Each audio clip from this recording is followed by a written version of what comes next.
We're going to open the Board of Selectmen meeting for Monday, March 19th, 2018 at 6:30. Can we stand for the Pledge of Allegiance? Pledge allegiance To the flag of the United States of America and to the republic for which it stands, one nation, under God, indivisible, with liberty and justice for all. Okay, for public comments, we have Mr. Stark. First to leave.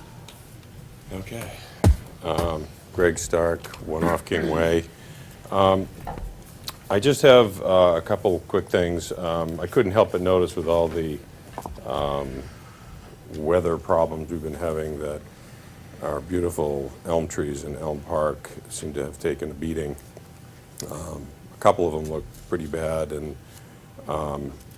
obviously I was somewhat involved with indirectly with it when they were being put up, and I know how much effort was put into having these Liberty elms put in.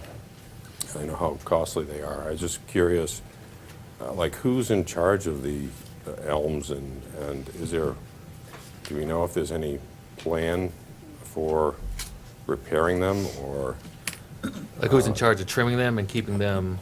Yeah, I'm just in curious. shape? I mean, if something ever happened to one of them, or they failed, I mean, it seems like it's part of a whole park now. Well, is there a committee, or is there somebody I don't think who's in there's a charge? committee. Is there somebody in charge of the Elm Park? Just the highway department is part of their normal maintenance, but there's not funds aside for what you're referring to. Yeah, it just seems like it's an awfully important thing to not have, some kind of a plan for them, because clearly, weather and things do happen, and if they had to be replaced, you'd have to replace them with another Liberty elm. There's a place up in New Hampshire where those things were purchased from. They're special disease-free elms. So it's So are they damaged from plows or well, snows, they or- got damaged from the weight of the snow and the Yeah. ice. One of them looked like it split almost right in half. The highway department just chopped the limbs off, and so the traffic could get by. I just didn't know if it just seems like it's something that ought to be addressed, and I don't know who's to do it. I see it. I don't know if anybody's talked about it or not. Do you know what the tree I warden have no does? idea. What does the tree warden do? The tree warden decides what trees in town are vulnerable and need to come down.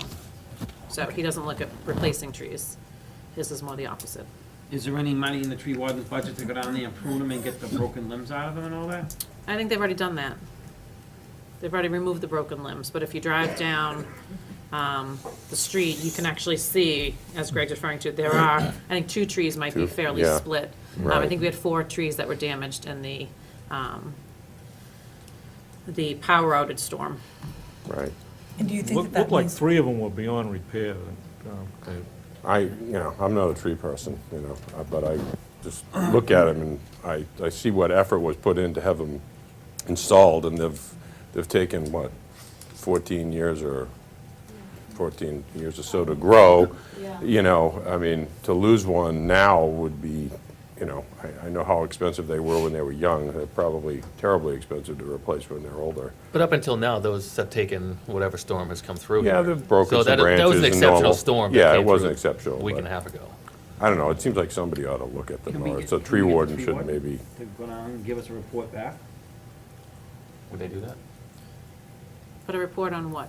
do they need What they to, need, or what, If they were gonna survive, or if, that kind of thing. I might would need some think. cabling, sometimes you can save them through cabling. You can cable them back to, I saw branches down when I went down, No, and they were it's- still laying there, but I They're didn't pretty see. split. Yes, Well, trees. sometimes you can cable them, they have cable systems you can put in to try and save them. Might be worth it. I just think it ought to be looked into, that's all. And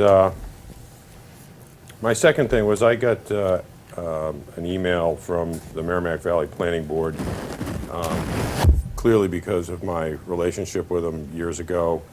And they asked me to participate in a, I'll read you the paragraph. They're having a like a forum with all the towns and cities locally to have discussion groups about how to economically, improve the Merrimack Valley and the towns. It says, "We are pleased to extend the invitation to participate in the City and Town Center Working Group for the Merrimack Valley.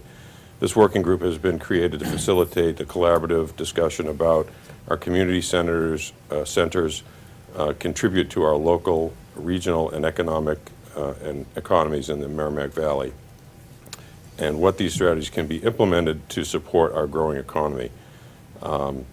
This is a part of a larger project led by the Merrimack Valley Planning Commission to develop a comprehensive economic development strategy for the region."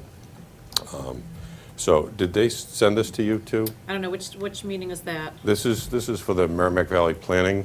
But which day? They send me a lot of meetings. Is Yeah, that well, the this was Friday probably afternoon? like a week and a half ago or something. No, like- what's the date of the meeting? Oh, there's two meetings. One of them's in May, and another one, I don't have the two No. dates of the meetings here, but I'm going to the next one with them on Friday, April 6th. I just didn't want to respond to them saying that I would represent the town of Groveland without the town of Groveland saying that they want me to represent them. So I don't need a response right now, but I just want to bring it to your attention, and if When is you- that meeting? I don't know. I can follow up with Karen, so the director of MVPC, and find out more about I just need to know if you. Do you want to do it? I don't have any problem doing it. It sounds like just a discussion meeting, a roundtable discussion meeting of stuff to do with the town. Okay. I don't know if I'm the best person, but they thought I was the best person, but I'm probably the only person they know in the square, so.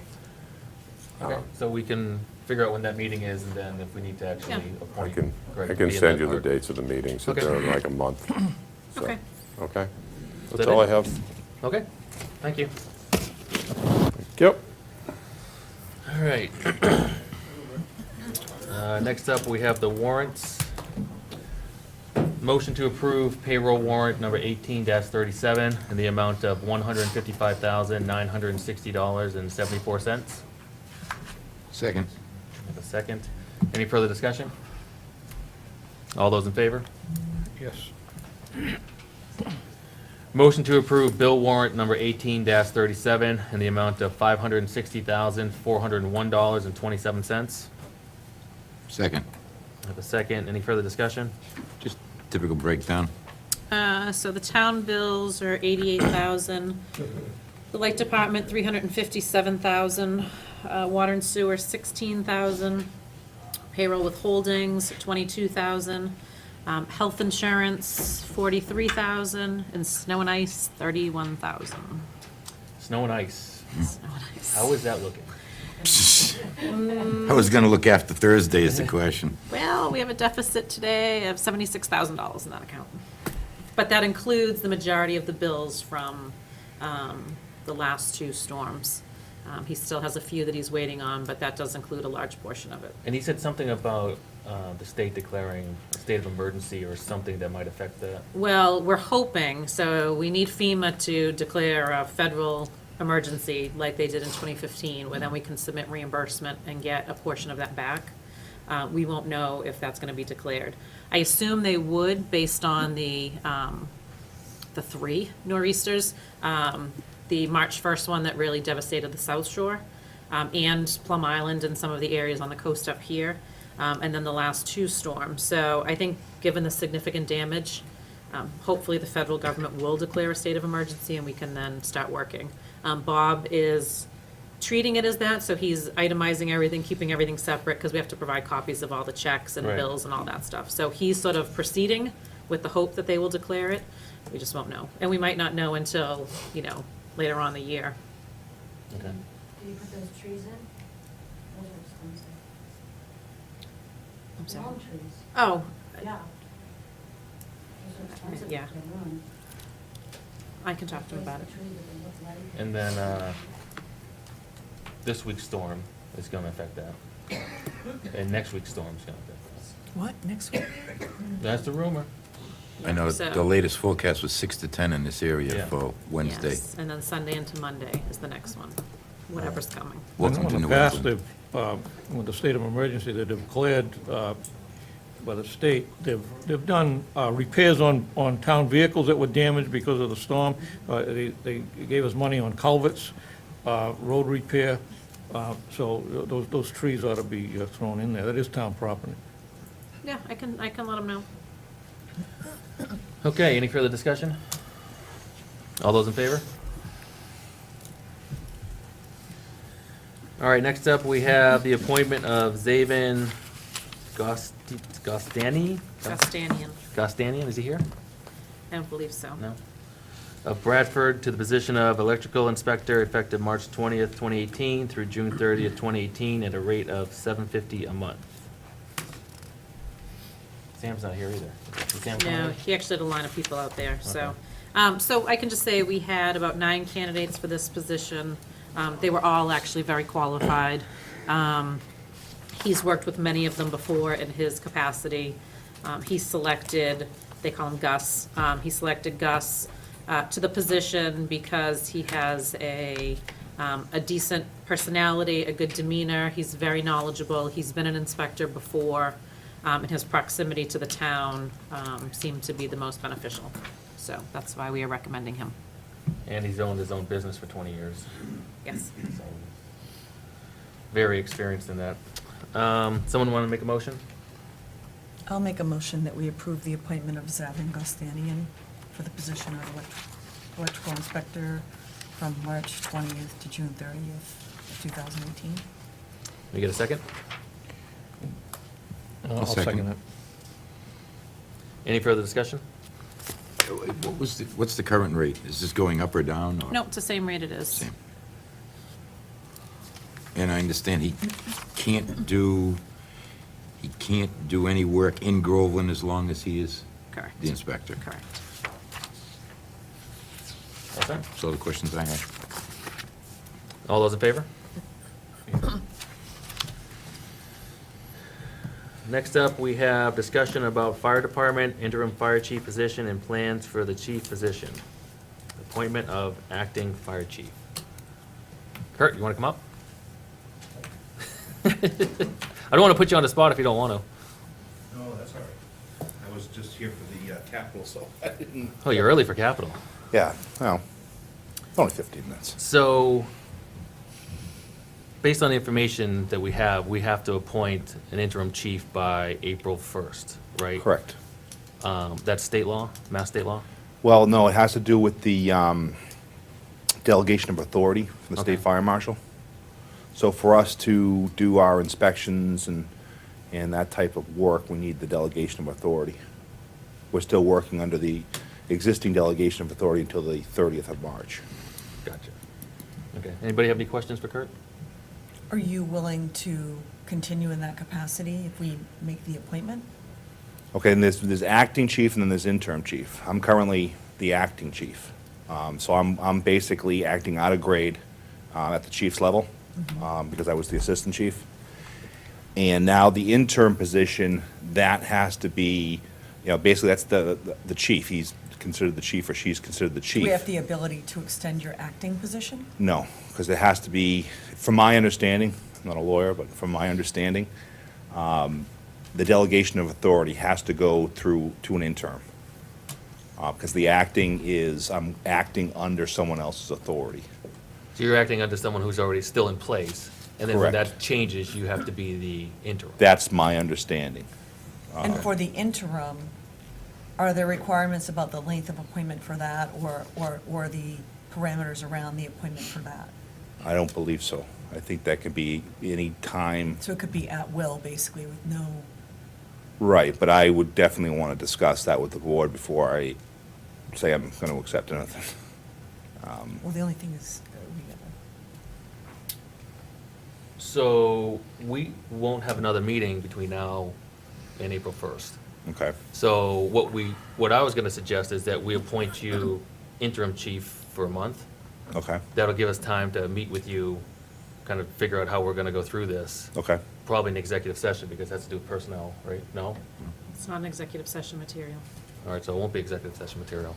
But at least then we'll be able to have a discussion to figure out what your concerns are, what we want to get done, and then we can come up with some kind of plan for either a month-to-month basis or a quarterly basis or whatever we're gonna Okay, decide yeah, on. because I'd like to understand what's going to happen before I accept any, You want to clarify Position. expectations. yes. Okay, so, a month appointment tonight for, I guess, the month of April is okay, so we can at least have time to work that out. Yeah, I can do another month. Okay, So I would make a motion that we appoint Kurt Rushala as the interim chief effective April 1st to April 30th. is that done? I think so, yeah. We get a second? Yeah, I'll second it. Any further discussion? Bill, you all set? Yeah. That's it. All those in favor? Thank you. Okay, we're running early, so we can go. Well, you originally wanted more discussion other than just the interim chief on that line. Do you want to discuss anything else right now? Well, I yeah, think- but, I think part of that was, I know that we had sort of tasked members of the fire department to maybe come up with some proposals, but we hadn't given like any deadlines or any formal process around that. And I don't know if anyone who's here is able to provide any sort of update on that and sort of when you might be prepared to discuss that further. Yeah, the two things that you had requested when you had the meeting with us was document on the structure, where we think the structure should be, and that one is drafted. The officers have it right now, and they're looking at it Okay, to get their input. I would say probably by next week, okay. we should be able to get that. And then the other one is the weak chief, strong chief, which we're working on right now. So I Okay. would say probably by next week, we'll have that to you also. So if those documents were forwarded to us, and then maybe I could request of the chair that that be added to the agenda for maybe our next meeting to discuss more, once we have those documents? yeah, I mean, this is gonna be on the agenda for Yeah. at least a second, and probably the 16th anyways. Okay, The, go ahead. so You done? just where we can continue the Yeah. discussion. The first document, was that what was that again? What was the makeup of that one? That was where we think the fire department thinks the structure should be going Okay, in the future. I know that you had discussed doing a study, independent third-party study. right, But this is basically, the way we understood it was you want to get our opinion of where we think the department needs to go as we, 5 years, 10 years down the line. yes, So, definitely. yeah. And something that would help me, and I don't know if this ever made it back to you, was to get an idea of the equipment that you have, the issues you have with each piece of equipment, whether Okay. it needs to be rolled out at some kind of schedule, or whether it needs to be repaired, what that looks like for a cost, Mm-hmm. how old it is, that kind of stuff, because I have no idea Okay, we can put that in there what you also. have for, even the tank filling station at South Station, it's 20-something Oh, the years old. cascade system? Yeah. Yes. Stuff like that, Yeah. just so we have an idea of what you have for equipment, what theoretically should be replaced, Mm-hmm. what can be repaired and maintained for another couple of years, because we can't do everything all in one year. Mm-hmm. So then we can come up with a plan for your 5, 10, 15 years as far as, I guess, your materials. Right. So we can figure out where we need to focus first, and then Yeah, have a plan that's rolling out. basically the capital plan, which we'll be discussing tonight. Yeah, Yeah, that can, I can brush off the capital plan. We just went to see them a few months ago. Does the So- capital plan and the proposal that you put forward to them include information about all of your equipment, not just the stuff that you're proposing to replace right now? I believe all the apparatus is on there, and the age of the apparatus, and when in the cycle it's due to be replaced. Okay. that was on there? I believe it is. I've seen so many different versions of that list, but I can check that. We can put that into the document I'm going to send you. It would just help me understand where you guys are and to get to whatever structure you think is the most appropriate for your department. Sure. With your equipment that you need, because I know some of the equipment's old. And it's Yes. been kind of Band-Aided together. Yes. But, is the best thing for your department, the town, to Band-Aid a little bit more and roll out something else? Or what's the priority? Because I really, I don't know. Okay. How about the mileage of the vehicles when you do the condition? And if they have an hour meter on them, I don't know if any of them do. I think the diesels do. They must have an that, hour meter on them. That might be helpful also. Yeah, I mean, basically, just more information the better, just because that'll give us a better idea of how to better supply you with the equipment that you need. No, I think we put that together. Okay. And yeah, there was more, Denise, there was more things that I wanted to discuss, but I think that'll probably roll over into the oncoming meetings. Okay. Thanks again. So,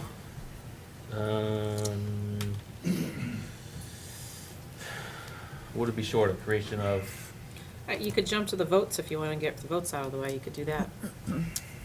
yeah. Let's go to the votes of the board, the minutes from the February 20th, 2018. Everybody have a chance to look those over? Well, I think there was a request, no, maybe it was the executive session meetings that were Yes. amended? Yes. Okay. The February 5th meeting was amended. I was not here for that meeting, so I'm going to abstain from voting. Somebody want to make a motion on those? You doing the minutes of the February 20th meeting? Yes. Yeah, I'll make a motion, we accept those. We get a second? Second. Any further discussion? All those in favor? Yes. We have the executive session minutes from February 5th, 2018. So,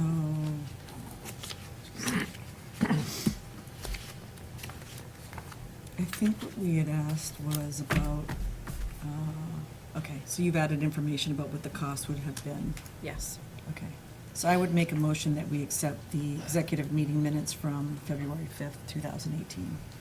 We get a second? Anybody? Bill Dunn, What's that? Ed and Yeah, Bill and I Neil would- were I not was- present. I can't vote on that. Yeah. I'm seconding. I wasn't there. Any further discussion?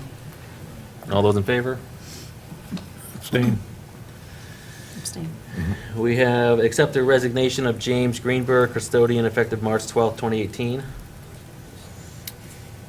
I would make a motion that we accept the resignation of James Greenberg, effective March 12th of 2018. I'll second that. Any further discussion? All those in favor?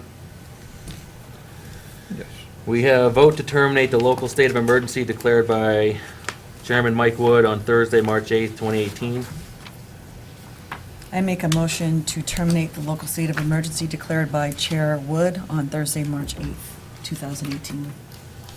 Get a second? Second. Any further discussion? I just want to reiterate during that time that police, dispatch, fire, town hall really came together to do a really good job in keeping the town informed, trying to keep updates from the state, being on phone calls with MEMA, relaying that information. It was really a group effort to get everybody involved, setting up warm shelters at the fire department. I know several of the fire department personnel were over there, helping people eat and stay warm, charge their phones so they can stay abreast of what's going on. So we actually learned quite a bit from that day on things that we should be doing better and being prepared for. So it was, although it was a mess of a day, it was a good learning experience, and I did want to commend everybody for coming together that day. It was a really good effort by everybody. All those in favor? Yes. Next up, we have road commissioner's request dated 3/19/18 to deficit spend fiscal year 18 snow and ice line item by an additional $65,000.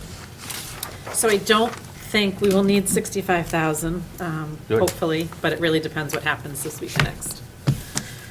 So currently, we're at 76,000 as the deficit, and we have the $23,000 snowplow payment to make on the sidewalk plow, and then whatever bills we incur in the next two storms. So we're going to keep this at 65 for now, or? Yeah, I mean, it doesn't authorize money, it just authorizes spending. So if we only need 50,000, we only spend 50,000.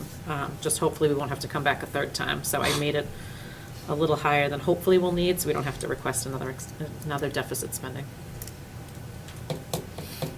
Someone want to make a motion? Yeah, I'll make a motion that we make the road commissioner's request for the deficit spend the snow and ice line item FY 18 by an additional 65,000. We get a second? Second. Any further discussion? All those in favor?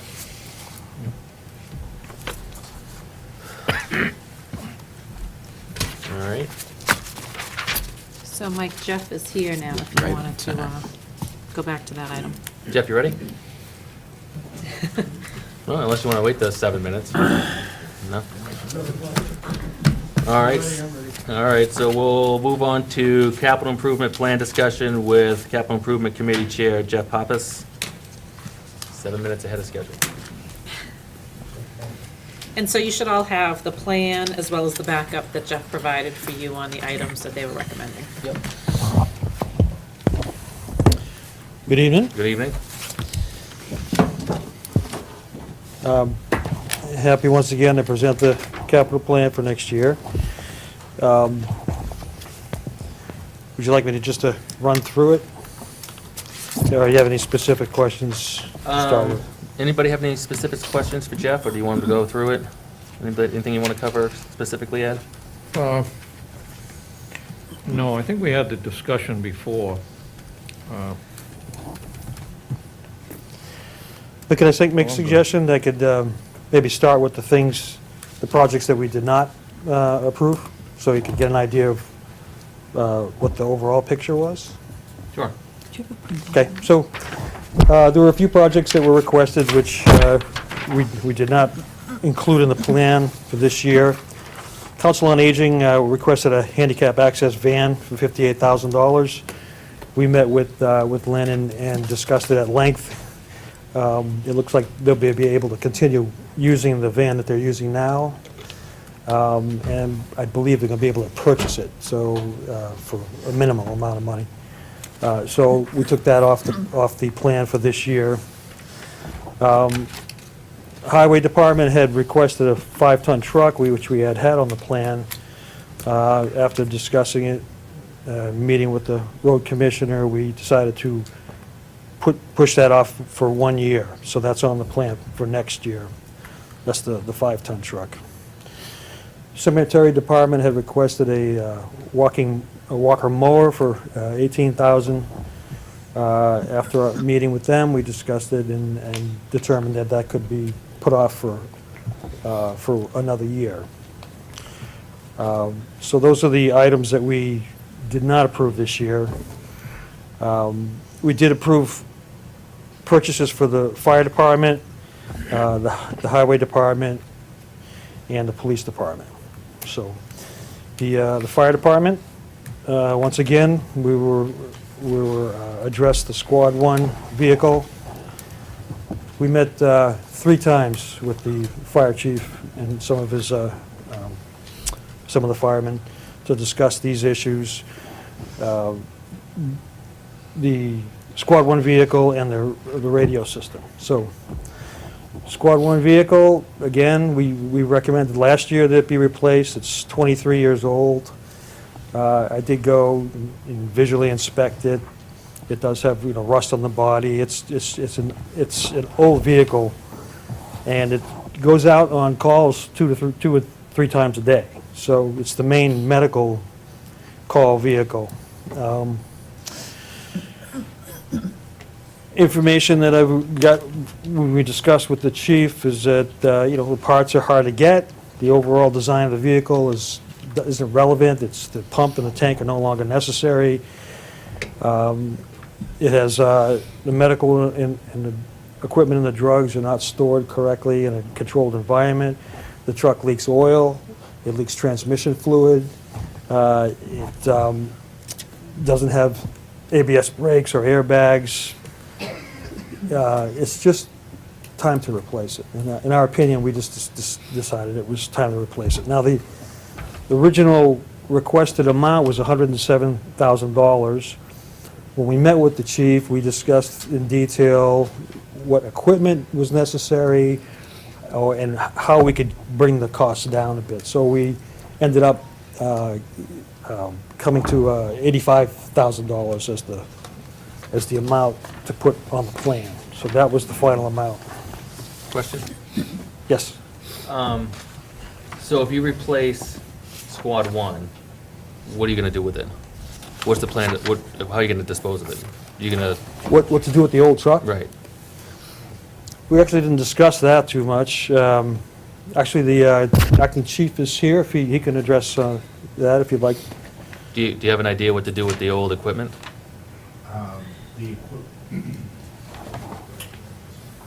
The vehicle itself? Yeah. Yeah, the vehicle itself would be just put on bid, surplus it. It's, you know, it's beat up, but someone may pick it up for, you know, a work truck or something to plow with, or, Okay, so that's if you replace that one. yeah. What happens with the, and I don't know, so I'm asking. Sure. What happens with the command vehicle? Is that gonna be still the chief or acting chief's vehicle, or you can't repurpose that as a squad one type vehicle? Okay, so what would the chief use? Well, I'm just looking at the prices, so it's 85,000 for a new squad one, Yeah, and we have a command vehicle. Can Yeah. that not be repurposed for less than 85,000 and get another vehicle as a chief vehicle? I'm just trying to find out what's cheaper and what's oh, more you cost mean, effective. okay, so I think I understand what you're saying. So you basically take the bigger vehicle. and That we use already it have. As the squad. Yes. And then buy something like a police interceptor for 40,000. Something like that, yeah. I mean, we could do that. Well, that's why I'm asking, does that make sense in your world, or It- doesn't make sense? It makes sense, excuse me, but we'd still have to build out the back, because the EMS module for the back, where everything is kept, is different than what's in the car now. That's more of an instant command setup. I'm not, I don't like the hand-me-down stuff to the firefighters. Morale issue or whatever, I just think they do a good job and they deserve a new vehicle, but there's nothing that says we can't do it. And we probably could save a little bit of money. I'm just looking at a cost savings. And- If it doesn't make sense, like if you're only gonna save $15,000 and it's not gonna really get you very far because of the use of the vehicle, then I get it. But if it's gonna save you 40, and that can go towards your replacement radio system or something else, you know what I mean? Make Yeah. it go further. Yeah. The budget's that available, then that's kind of a big difference. So I'm relying totally on you. I'm just asking the Yeah. question. But I think the biggest cost is building out the back of it. And Mhm. actually, I have one of, Brian, how much does that usually run That's about $35,000 with the equipment and all the stuff in the back.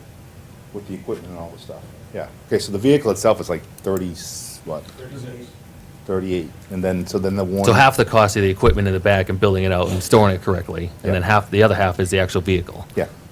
Yeah, it's a municipal buy on that vehicle, it's pretty good. For 38,000 for the Tahoe, 2018 Tahoe, so. And how long do you expect that vehicle to last? I know it goes out every day, 2 or 3 times a day, and it takes a beating. Basically the same, that's. 23 years like the other one? Yes, that's spec'd as, with the heavy-duty suspension in it, and the other heavy-duty type equipment. So, yeah, I would expect that to last 25 years. And that command vehicle doesn't have those specs, does it? It does, it does. Oh, it Like does. the suspension specs and this?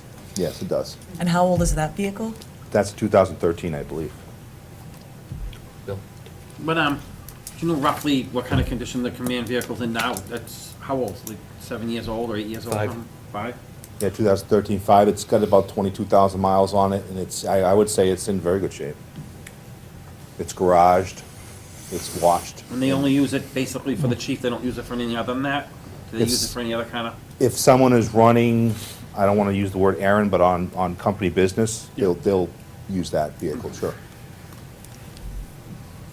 Bill, you all set? Yeah, I'm all set for Kurt. Thank you. Ed? Kurt, there's quite an extended list of supplies that you need on the new vehicle. None of these supplies are on the old vehicle that could be reused? What the plan was, the equipment that's on engine 1 is older, and we were going to take that equipment and put it, the current squad equipment, put it on engine 1. Okay. Because that would be our backup vehicle. And then basically get rid of some of the stuff that we have on the squad now, such as the suction and some of the other items we don't have on the engine now. So we put that on the engine to have a reserve. But yeah, I don't know Ed, I don't know which one you're looking at, because we did take a lot of that equipment off. I know one of the things we took off was the Lucas. The Lucas is a automatic CPR machine.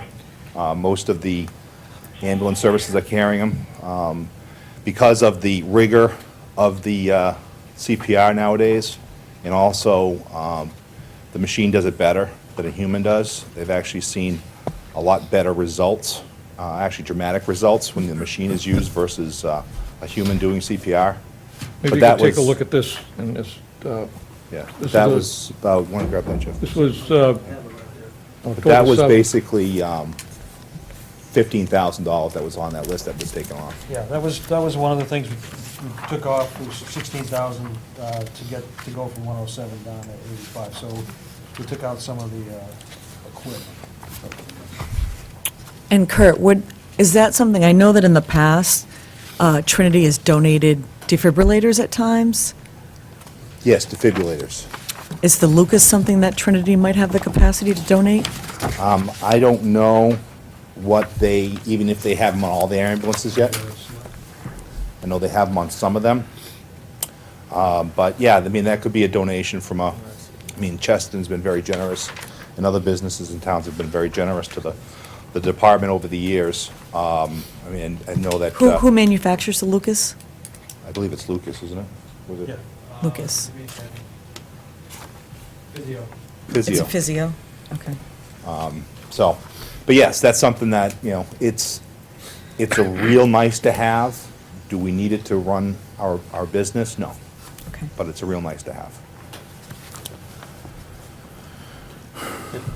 Kurt, would it be worth keeping that existing truck that we have, but use it as a spare vehicle and take that equipment you talked about moving into engine one? Because, or is it makes more sense to take engine one on, let's say they went to a fire and the equipment's in there?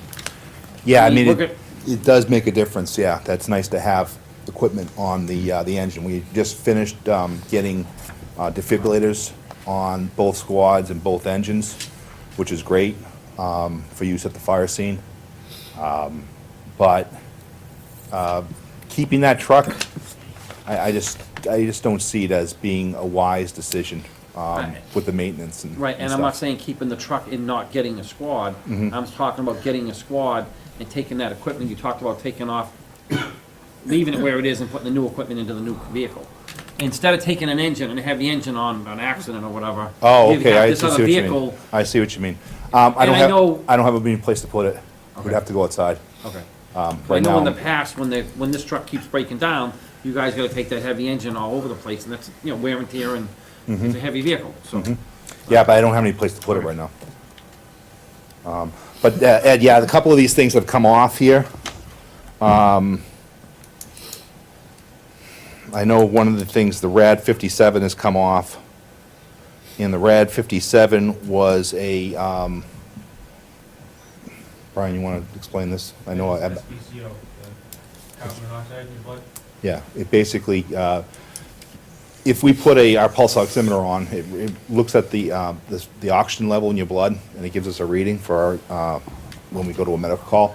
It cannot differentiate between carbon monoxide and oxygen.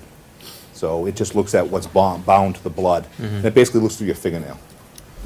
This RAD 57 is expensive. It can actually tell the difference between CO and oxygen. So if we have someone that's overcome by CO, we think they're overcome by CO, this would tell us and give us a percentage of CO in their blood for carbon monoxide poisoning. But we took that out. It's expensive, but we took it out off this list.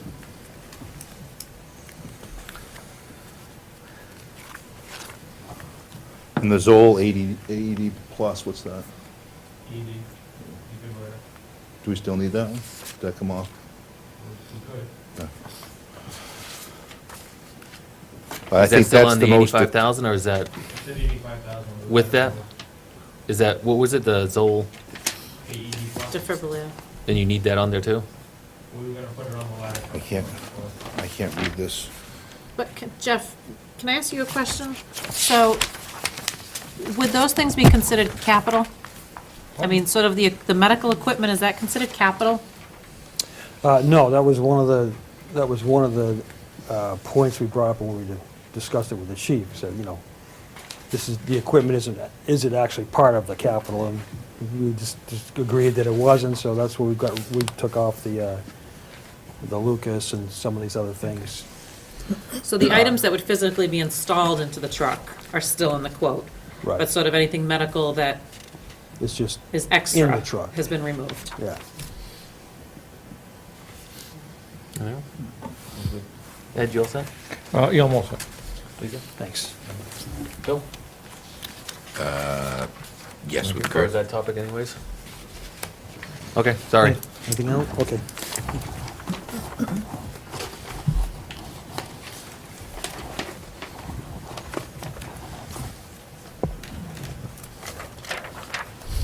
Okay, so the next item was the radio system for the fire department as well. So, there was an assessment done of the system 2015, I believe, and there were a number, I think I counted 33 different issues with the system, but essentially, it's the reliability of the system that's the problem.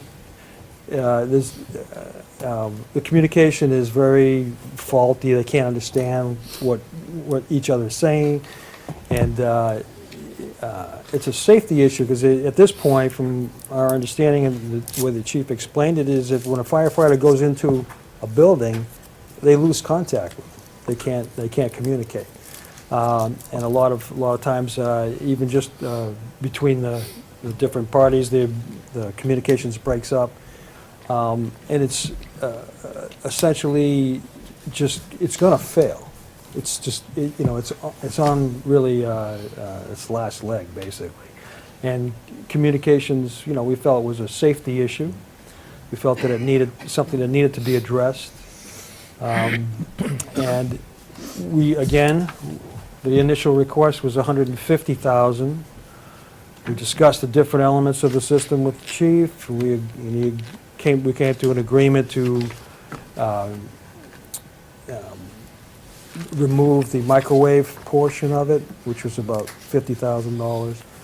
Again, that's something that's probably going to have to be added back later, but at this What point... does that do? It's and perhaps Kirk can talk a little more about it. It's just a more direct and more powerful signal.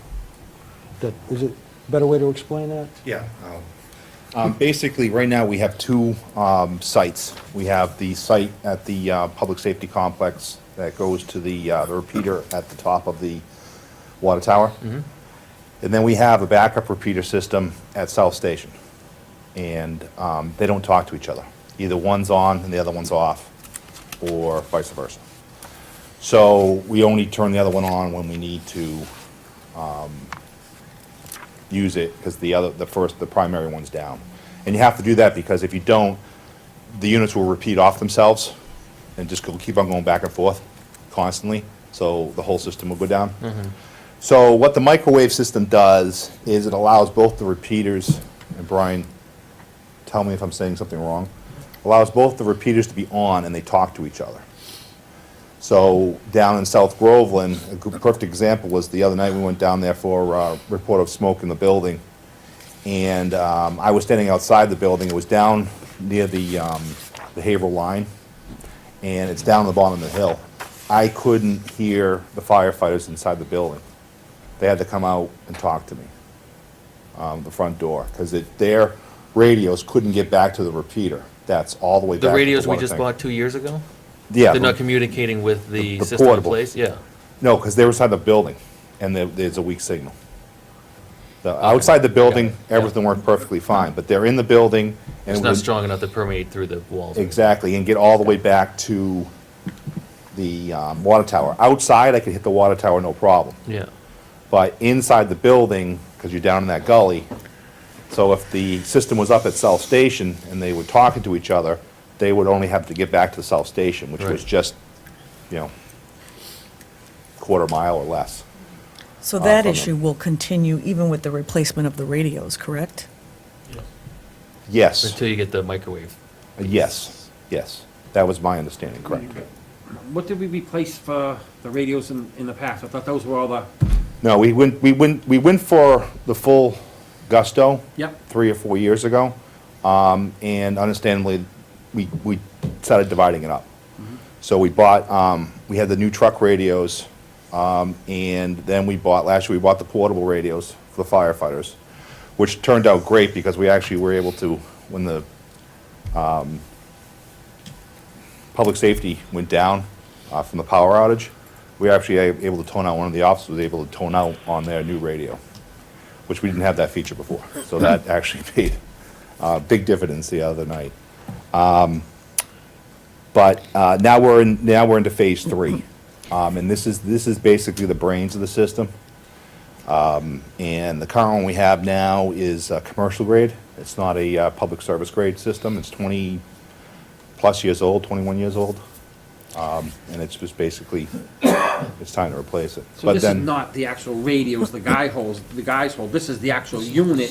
You're trying to get the actual unit in the station, wherever it goes, so all those radios were bought can go into this thing and they can talk inside the building, outside the building. Right, and Brian and the company that put this together for us have done a great job at continuous operability of the systems, because what we've been purchasing has been working on the old and will work on the new when we get there. So they've done a really nice job.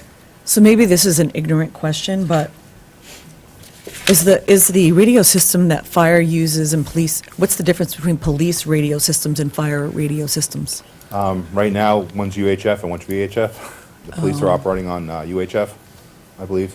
Chief, yeah. So basically, there's, You can't, yeah, they're two it can't be different- streamlined, they're just different. They're different. So Jeff and I have spoken about that at some point, it would take a large investment to put highway, police, fire all in the same system. But until that time that we have that kind of money, this is what needs to happen, different systems. And highway has a different system, apart from everybody else, too. Yeah. We'll be talking about that as well. But I believe maybe the chief, I won't go anywhere. maybe the police chief can confirm this, but I believe the way it works now is that the fire department has to talk to the dispatch. In order to communicate with fire to police, the fire department has to talk to dispatch, the dispatch has to call the police and relay the messages. Is that correct, Jeff? Yeah. So that's how the system works now, is a person in the middle trying to relay all the information, so. And is that sort of unique, or is that common? Do you have a sense of whether other municipalities? You know, it's very common. The importance of the dispatcher can't be overstated. They're very important. They're kind of like the overwatch of everything's happening. They're keeping their ears out for both the police and the fire, because in a chaotic situation, you would want someone that's removed from the incident, that's in a quiet area, calm area, to be listening. So most municipalities have the separate, Yes. Yep. And these new radios won't do anything to alleviate that current situation. You'll still have to go through the dispatch, Yes. so the same problem's still there. And is this the final phase of this multi-pronged radio replacement for the fire Well, department? it's this, and then it's 50,000 for the Right, microwave then the piece, microwave. which will be maybe next year or something. And we've verified that it can be added later. It's not like we have to order a special unit to. It can be just work bolted with on it. after. Yeah, it can be put on later. Right, and I think even if you had the same system, you would still want the dispatcher to sort of triage the calls. Absolutely. It's just, we have to buy individual separate systems for each of the departments now. Right, it's The not goal one would be repeater, right. The goal would be eventually, if we could have one system that had UHF, VHF, they could all, but you would still need the dispatcher to communicate between the departments. and I don't see the additional 50,000, the microwave piece, in fiscal year 2020. And I wondered whether the capital improvement committee has given that any consideration at all. No, at the time that we were discussing it, we had not discussed that with the chief as far as when. You talking to the microphone? I'm sorry. Yeah, we didn't discuss when the microwave would be added. We knew it would be eventually, but then Subsequent to that, well, actually, we didn't discuss exactly when it would be added, but the sooner the better, I would assume. But it didn't make it back on the plan because the plan had already been submitted at that point. Okay. So your goal would be to put that on fiscal year 2020? If it were, yeah, if If it were possible. possible, yeah. I mean, there's no sense of working with a system that's not complete, you know? And it seems to me that it's a safety issue, correct? Yeah, the communications in general is a safety issue. I mean, well, I only ask if firefighters are in a building and they can't communicate, you would view that as a safety issue? Yes. Yes. Yeah. Wouldn't you go for that first, though? What's that? Wouldn't you go for the microwave system first, to get them communicating? It wouldn't work on the system we have. It wouldn't. No. And then that's the other thing too is, you know, you want to do it sooner than later. I'm not saying that we have to do it this year, but, because if you wait 5 or 6 years, 7 years to put it on, now you got newer technology. With older technology, something's going to start giving, you know, so it's just that whole aging of electronics and technology advancement, so. Okay. Now, one more question with radios. Have you field tested these, all this equipment, so that you know it's going to work and there's no bugs or no issues with it going in and out of buildings?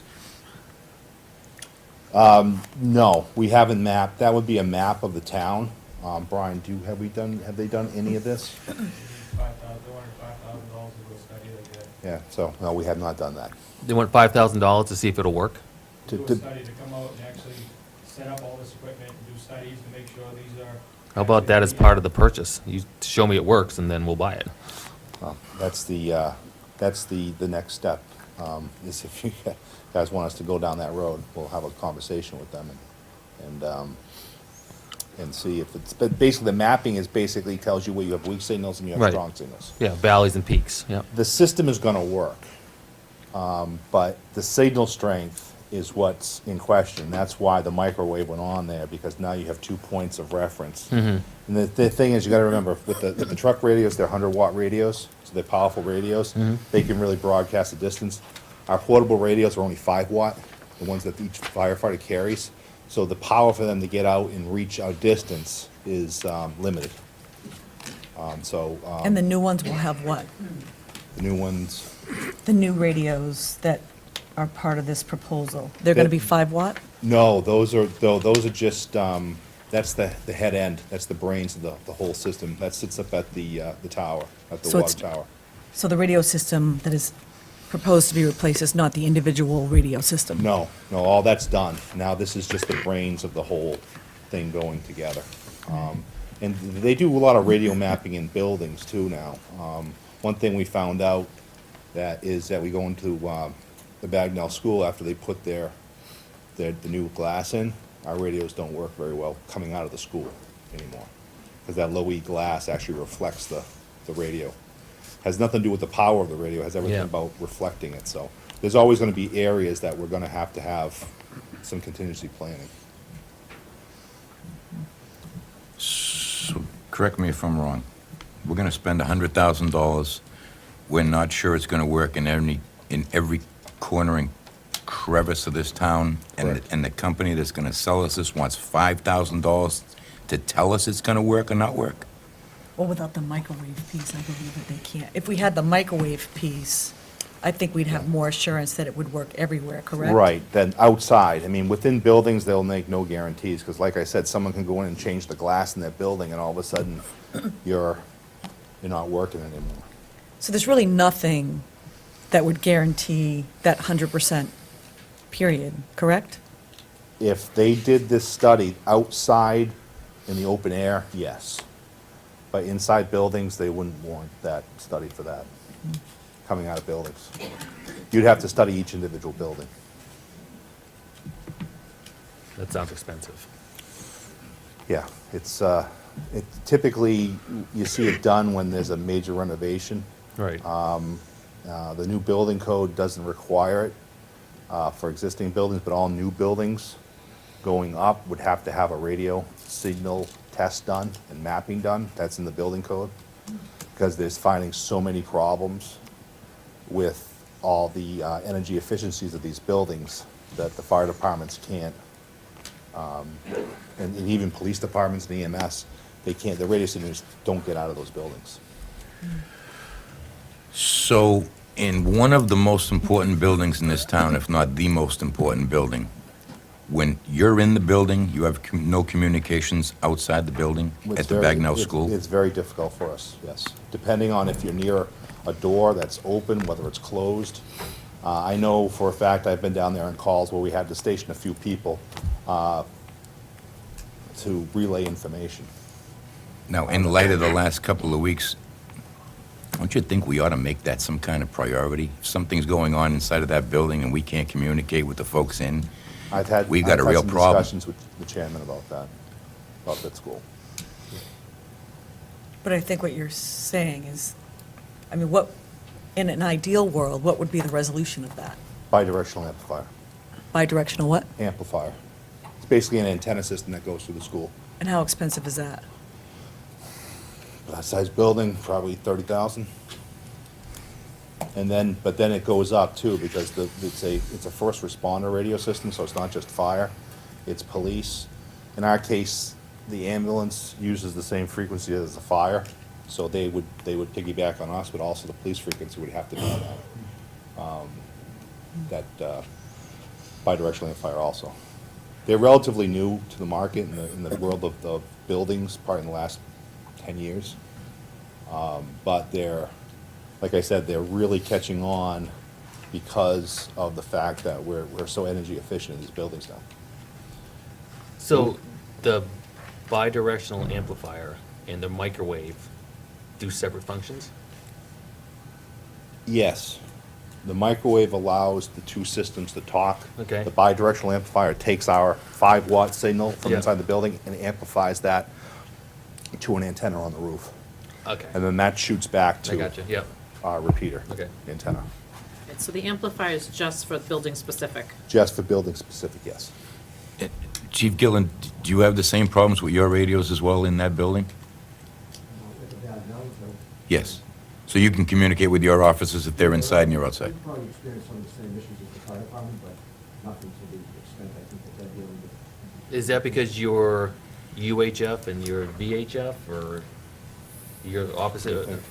Is that the type of signal? Could be the repeater, Yeah. He was saying it has to do with the low E window, so there's, Right, but if Jeff's in But there with a he doesn't have a- UHF and Kurt's in there with a VHF, is that the reason they're not talking, or is it vice versa, that? well, they're different frequencies though, right? Right, but that's what I'm getting at, is it the frequency that it's It could preventing be, you? like Brian said too, it could be the repeater's bad. You know, it's so old. It's having problems. I mean, this is a very complex It sounds topic. complex. So, I mean, I have some understanding, but I don't know, I couldn't tell you right here and now where we have a problem in that building exactly. I just know that we historically, after the energy efficiency project was done, we started having more issues. But you in that could do building. range testing if you wanted to figure it out specifically, right? Within the fire department? Within that building in the fire Yeah, department. I don't think we would do that, no. It's a science, you need a radio shop to go in there and do it, because they have an official mapping system that they use. It's really frowned upon just to have someone go in there and start keying their radio up and walking around the building and saying, "Can you hear me now?" It's not scientific enough, and you can run into problems. So, it's I'm it's still up trying to no- figure out the reason that the police can hear sometimes and you can't. It depends on where they are. Yeah. It depends on where we are. If we're in the middle of the building and we're not next to the windows, we used to say, okay, go to the window, and you can key up. Now we say, if you can't get out, break the window, because your signal will get out then. Because that low E, it's designed to reflect Yeah, waves, yeah. whether they're sun waves or radio waves or any type of wave that comes through there, they're designed to reflect it. Bill? So if you had a guy in the building somewhere, and you had a guy outside the building, or a group of guys outside the building, can that person talk to the people outside the building through the radios? Right now, depends on where they are. Okay, Sometimes yes, sometimes no. okay. I Seems think like I- there's a lot that goes into this. And there's a lot It that needs is. to be fixed. It is, and it's, now, like I said, technology has grown. I mean, 20, 25 years ago, where were we? Yeah. You know, now look at us. So it's grown. It really is taken So- on new, and it's one of these things that needs to be, I think it needs to be addressed. Yeah. I think it needs to be planned. Do we need to make a rash judgment right now about it? No. No, but I I think- do agree it needs to be planned, because we need to figure out really what the root of the problems are. Correct. And then address those directly, because I'm seeing that there's radio requests from the police, Highway. fire, highway. And are these all the same type of radios that we're gonna get, or are they all different, they're gonna come with their own different problems? No, Denise said that they're all in They're all different different, systems. yeah. So until we made sort of a major investment, which would be very expensive to have one system in town, Get everybody on one that platform. would be like a huge, I don't have any sense, but I'm assuming hundreds of thousands of dollars. I don't know the specifics, but I think it would be very expensive to convert all of our equipment and all of our repeaters and stations and things like that to one main system. So they all have individual systems that their radios work through. But for right now, they're going through dispatch and everything's getting out the way it should, other than the school issue where it could be hit or miss. Yeah, we also experienced issues in the basement of Nichols Village, and we're addressing that with them. So, But the radio communication is not reliable now. right. I mean, we still have old equipment, and we still have issues that new equipment will solve. No, I understand. Okay. Mike, Yeah, go ahead. Jeff, just to get back to you. You took out the microwave system on these radios, which amounted to how much money?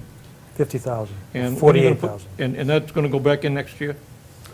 We weren't specific about when it was going to go back, but if it could go back next year, that would be best. Well, the reason I'm asking is because next year you have a projected total of $439,359 without this additional 50,000 or so for the system. This year, you're looking at a total of 268,685. Right. So you hadn't even added on that 50,000 onto the 439, which gets it up to about 490,000 as opposed to 300,000 if you added it in this year. Right. Does the that fif- make sense? No, I understand what you're asking, but I can clarify it perhaps. Council on Aging, the van, that 58,000 will probably disappear, okay? The fire department air packs for 140,000, they're going to be working on a grant to purchase that, so that will be gone. Am I correct about that? The grant? Cor- Yes. The grant for the air packs, correct? Been submitted. Yep. So the 5-ton truck and the mower were really the only things, other than the police cruiser and the radar guns. The radar guns are actually, those were replaced. 3 of them broke down this year, so the chief replaced those, so I don't believe we're gonna need to put that on the plan next year. So, I didn't actually do the math, but those couple of significant projects are gonna be taken off. And you don't think it would be prudent to do it this year? Well, originally, we had approved we were thinking of approving the radar system, but we were trying to bring the cost down, so it wasn't all, at once, so. The chief agreed to take out the microwave at this point. But, because we were trying to be, just, I knew it was gonna be a struggle with, as far as the budget, so. I think what Ed's getting at is, you took the 50,000 off, and you didn't put it back in anywhere in the next 6 years. So he's wondering where that's gonna fall, because your totals at the bottom are gonna adjust based on where you put that 50,000 in, right, Ed? Is that what True. you're getting at? And we, Yeah, well, I'm just looking at it, that the 50,000 added on to the 439 next year, because it might be more expensive next year, buying it next year. But if it's a Yes. safety issue, based upon your figures, and you say, well, What if they don't get the grant? Well, then they're still gonna need the air packs, so the 140 is gonna have to stay there. And you're Well, banking on it. My discussions with the chief, he was pretty confident about getting the grant for the air packs. And the adding back the microwave really didn't come up until after the plan had been submitted, and subsequent discussions with the acting chief, with Kurt, and he said, well, it's gonna have to come back. So at the point that we approved the plan, we really weren't considering bringing it back, but it would probably be necessary at some point. So some Did of you these wanna say numbers, something? they're gonna change, they change every year, but, Hold on, Jeff. yeah. Go ahead and stand up. Jim Logan, one or two questions. Do other municipalities have the same problem that we're having now, that you go into a burning house and you cannot communicate? I'm just wondering how the other towns or cities, how do they resolve it? Has it been resolved? And if so, how did they do it? I mean, I'm trying to look at what other towns have, because this is gonna be a good expense. Well, I know I know Salem, it's a New safety Hampshire had a expense, but I'm problem just just kinda within the curious. last couple of weeks at a fire. I Salem, guess New that would depend on the topography of the town, the equipment they already have in place, and what they're trying to make work with the existing side, but I don't know. Kirk, do you know how many other towns have this problem with the communications between buildings and radios and? I don't. I know it's not uncommon, and what they have been doing is they do have repeated fireground channels, so the dispatcher can hear, because we can go to a direct channel, but then we cut the dispatcher out. And like I said before, the dispatcher is our kind of our oversight. You want to, the incident commander's there, they're listening. There's, everything that's going on in the fireground. If someone gets lost or trapped, then they can always reach out to the dispatcher. If we go to our current fireground channel, it's not a repeated channel, and it probably will not even get back. So having more repeated channels means more money. So that's why we've stuck with one repeated channel. But if you had a dedicated fireground that was repeated, you'd get back and forth between the individuals, but it also get broadcast back to the dispatcher. Some departments have gone to the point where they put repeaters in some of the vehicles, but once again, that's another $100,000, and which vehicle do you put it in? It's only for one vehicle? Well, the thing is, that vehicle, right, because it's another repeater. So that's your mobile antenna, basically? Yeah, but other towns have done that, and they've gotten away with it, because sometimes that vehicle doesn't end up responding. Right. So it's a catch-22 in a lot of senses, and if you don't really do a formal study with professionals that understand radios and radio signals, I think we're just kind of grasping at straws. Here, what we've done is, I think we've done a fairly good litmus test from the standpoint that we have a repeated channel and it works. What does one of those kind of assessments cost? Is that $5,000 to have a? Yeah, that would be that's the $5,000. I mean, that's from one vendor. We haven't actually gone out and looked for. But that assessment will give you a 100% picture of what you have, what you need, I believe so. Will give us a picture of the town, But not inside the buildings. but not inside the but not buildings. inside the buildings. Because if Yes. someone changes the glass, that changes the rules. Yeah. Sure. Question for Ed Watson. How do you wake up? I'm awake. As you know, we've worked together. I don't recall being in a house where our radios did not communicate with the station. Do you? I don't ever never remember having a problem talking on the radio, getting to the police station. No, but they were all on a repeater system anyway. Yeah. I'm just wondering why the fire department, like they say, they get into a house, they can't talk. I remember, because I could remember. I don't know that much about them. Can't answer. Oh, okay, I was just kind of curious. Okay. Back to the radios, because this is killing me here. it costs, without this microwave system, would you say we still have sort of a half-baked communication system? It's not really fully complete? Would that be a fair assessment? I mean, I'm looking to get educated too. I wouldn't say half-baked, I would say, but I would say potentially incomplete. The county has two main hubs, one's in Beverly and one's in Andover, and those two hubs communicate via microwave. So, That's the, microwave's been around a long time, since the 60s for communication, but I would say it's coming into to be the primary way of communicating between base stations. okay. And there's no way to share those types of resources? I believe there's a task force from the Essex County looking at that, but I don't know where they are, and I think they're pretty early on. So if you were to combine this radio with the microwave software, you'd be looking at $150,000, is that correct? Yeah. And I'm going to ask the question because I find it hard to believe. Is it possible you could find one of these communication companies to do one of those tests?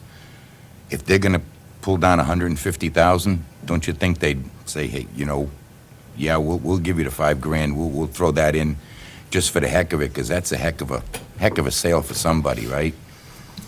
We can ask.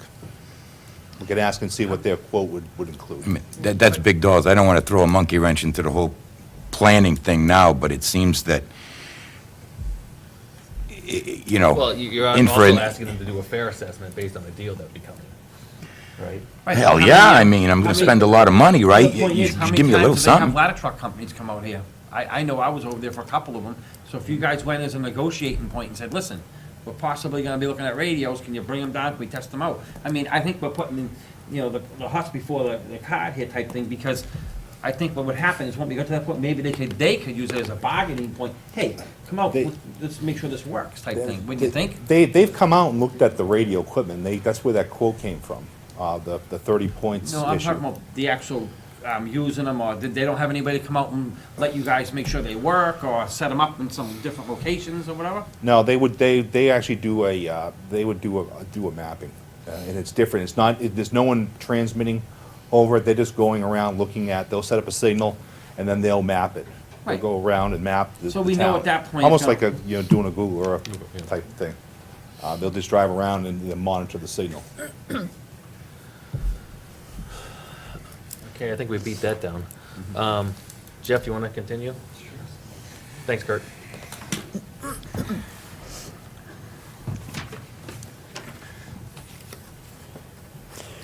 So continuing with our radio theme, the Highway Department has also requested radios. The system they currently use is from the 1970s. They have no license for frequency, and they can't use the system without a base station, which I guess burnt out some time ago. The system they're asking for would be based on a repeater system that would allow the trucks to talk to each other, which they're not able to do right now. So in the wintertime, the road commissioner has been, for the past several years, has been renting radios to give to the drivers so that the trucks could communicate with each other. So the system would, allow them to operate much more efficiently, and it's $19,966 was the quote that they provided for us. So we recommended approval for that purchase as well. And then the police department also requested radios. The current system is old. They're about over 7 years old. And it's really, again, a safety issue. I mean, officers need to be able to communicate with each other, and the communication is becoming unreliable. So Is this radios that work with the existing structure, or is this a new structure? now I believe these work with the existing structure. Is that right, Chief? Yeah, that's correct, yeah. Are these any different than the radios you've gotten in the past? It's just a battery. Better radio? Just newer technology and replacements. What frequency are those on? VHS. Those were what? UHF? UHF? Yeah, Just asking since we're talking Sure. about radios. that's all The right. highway's also UHF, just so you know. So we recommended purchasing that as well for 20,000. And then the last item, of course, is the replacement of the line cruiser, which we do on an annual basis. So So, and Jeff, that's it. since I'm new to this, could you just explain to me, it looks like you have a sort of continuing plan regarding the replacement of a line cruiser on an annual basis. Can you talk about the rationale for that?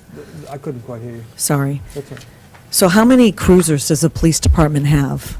There's 4 cruisers and the chief's car.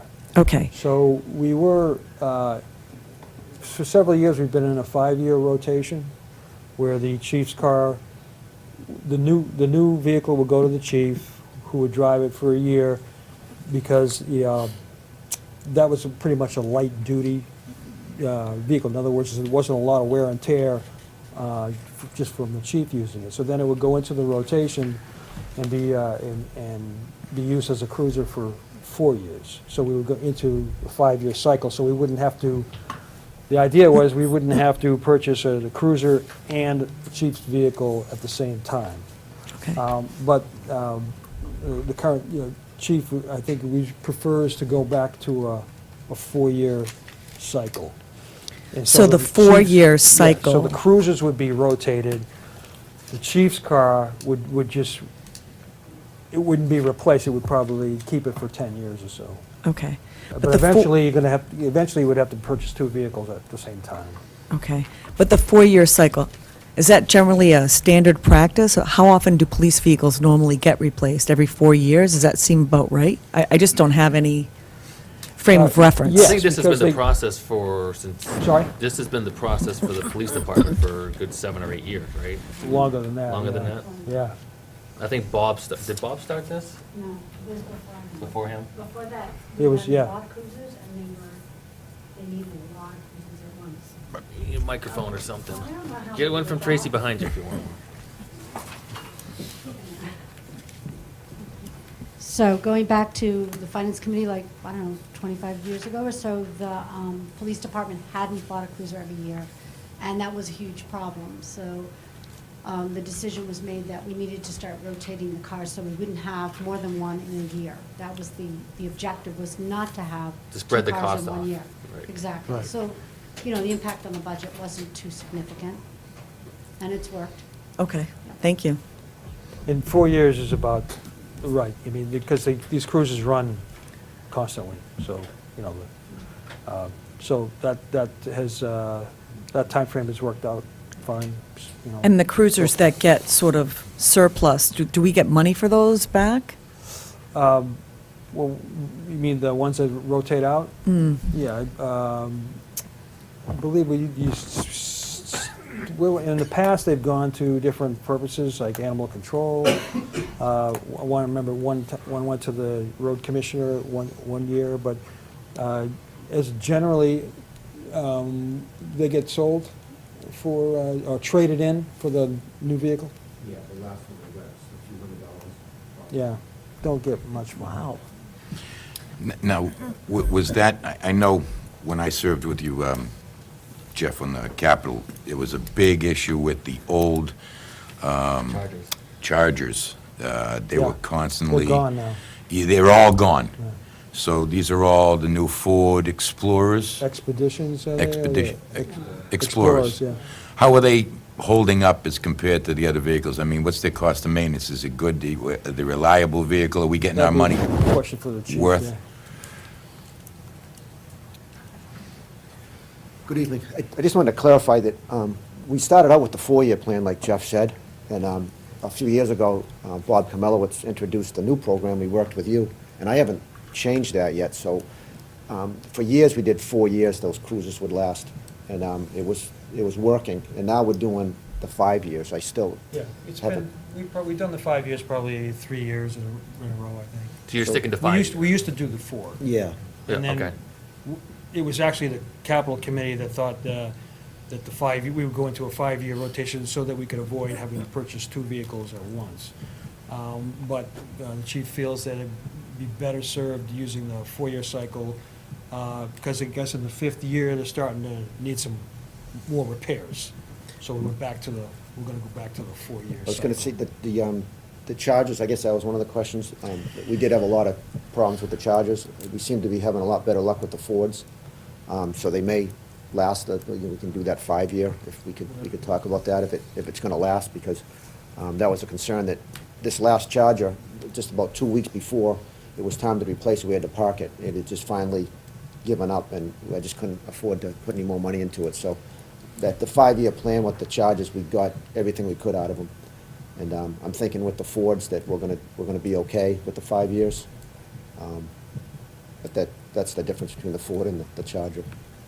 Right, I remember, if I recall, that the charges were costing us about $27,000 each at the time, and these are up a little bit Yeah, more. so the reason for that increase is because at that time, it was possible to rotate the equipment from the old vehicle to the new vehicle, and the department would cover that with their budget. Right. That's no longer possible, so now the quote for the cruiser includes all the equipment that needs to go with it. That's why they went from 26 to 48. Okay, so even though we're going from, well, I can understand now going from the Charger to the Explorer. Is that still the case, going from an Explorer to an Explorer? Yes. So they have to be, Because the budget, because you don't have it in the budget to purchase the equipment that goes in the new cruiser. Now, No. if some of the equipment's interchangeable now, whether we're gonna be all into Fords, that would be a savings, and I won't use all the money. The problem is sometimes they change the inside. the body design, styles, yeah. And the cages are custom fit for that specific vehicle. Lots of times we can use the same radios or the lights and some other things, so there may be some savings, but I just don't know at this time. Well, and actually, I would just say to that point that there's a delay in getting the new vehicle, so you'd have to actually take the old vehicle off the road if you're gonna take the equipment out of it, and then you'd be down 2 vehicles. So, I don't know how much equipment you could actually take out of one to put in the other one, because then you'd have to take that first one off the road as well.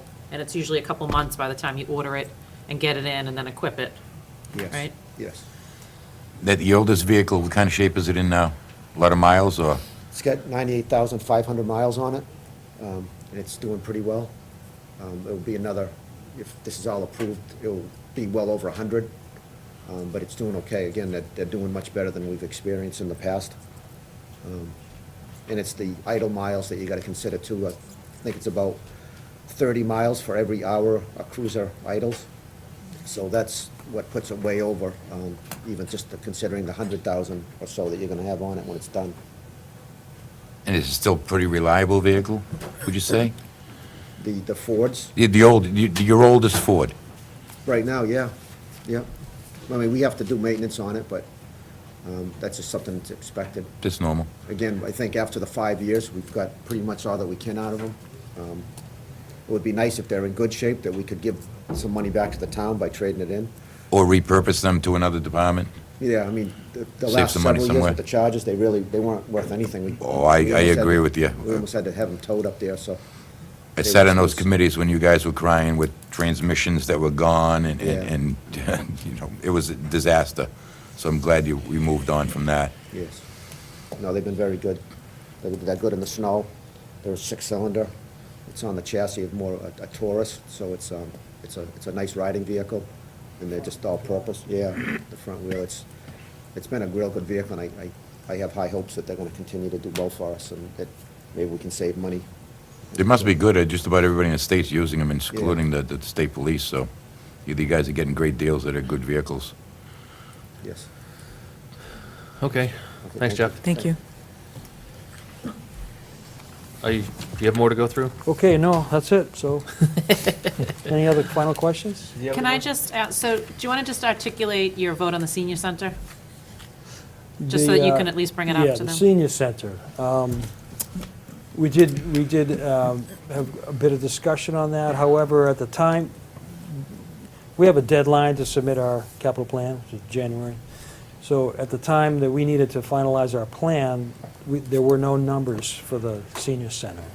So we voted to support it in concept, but we really couldn't support a specific number because there wasn't one at that point. Do you have a number now? I actually got it this morning, so it'll be forwarded to all of you. Okay. Yeah. So, and we won't be meeting anymore, so we just approved the concept and assumed that the selectmen and the finance committee would address it, you know. Okay. Anything else, Bill? I just want to thank you personally for your dedication over all these years. I know working alongside you for 4 years, how dedicated you are, how really seriously you take this responsibility. I know Mr. Cuniff is the same way, and Mr. Osborne is the same way, and I want to thank you. I think you do the town a great service, trying to give us a roadmap and a future look at what's coming down the pike. It's not often said, and I think you're one of the committees that is most often overlooked in this town, and I really want to extend, my sincerest gratitude to you and all your members for the work you do and the hours you put in. I don't think anybody really recognizes what you do and how important your contribution to the town is, and I just want to make sure that you know it from me. Thank you very much. Yeah. All right. Hold on. Yes, that Hold on. concludes- Hold on. You all set? All set. Ed, you all set? I'm all set. Bill? Yeah, All right. Thank you. No Okay, more questions. thank you. Thank you. We invited the finance board to come, and I just think we have one vote on capital. Sure.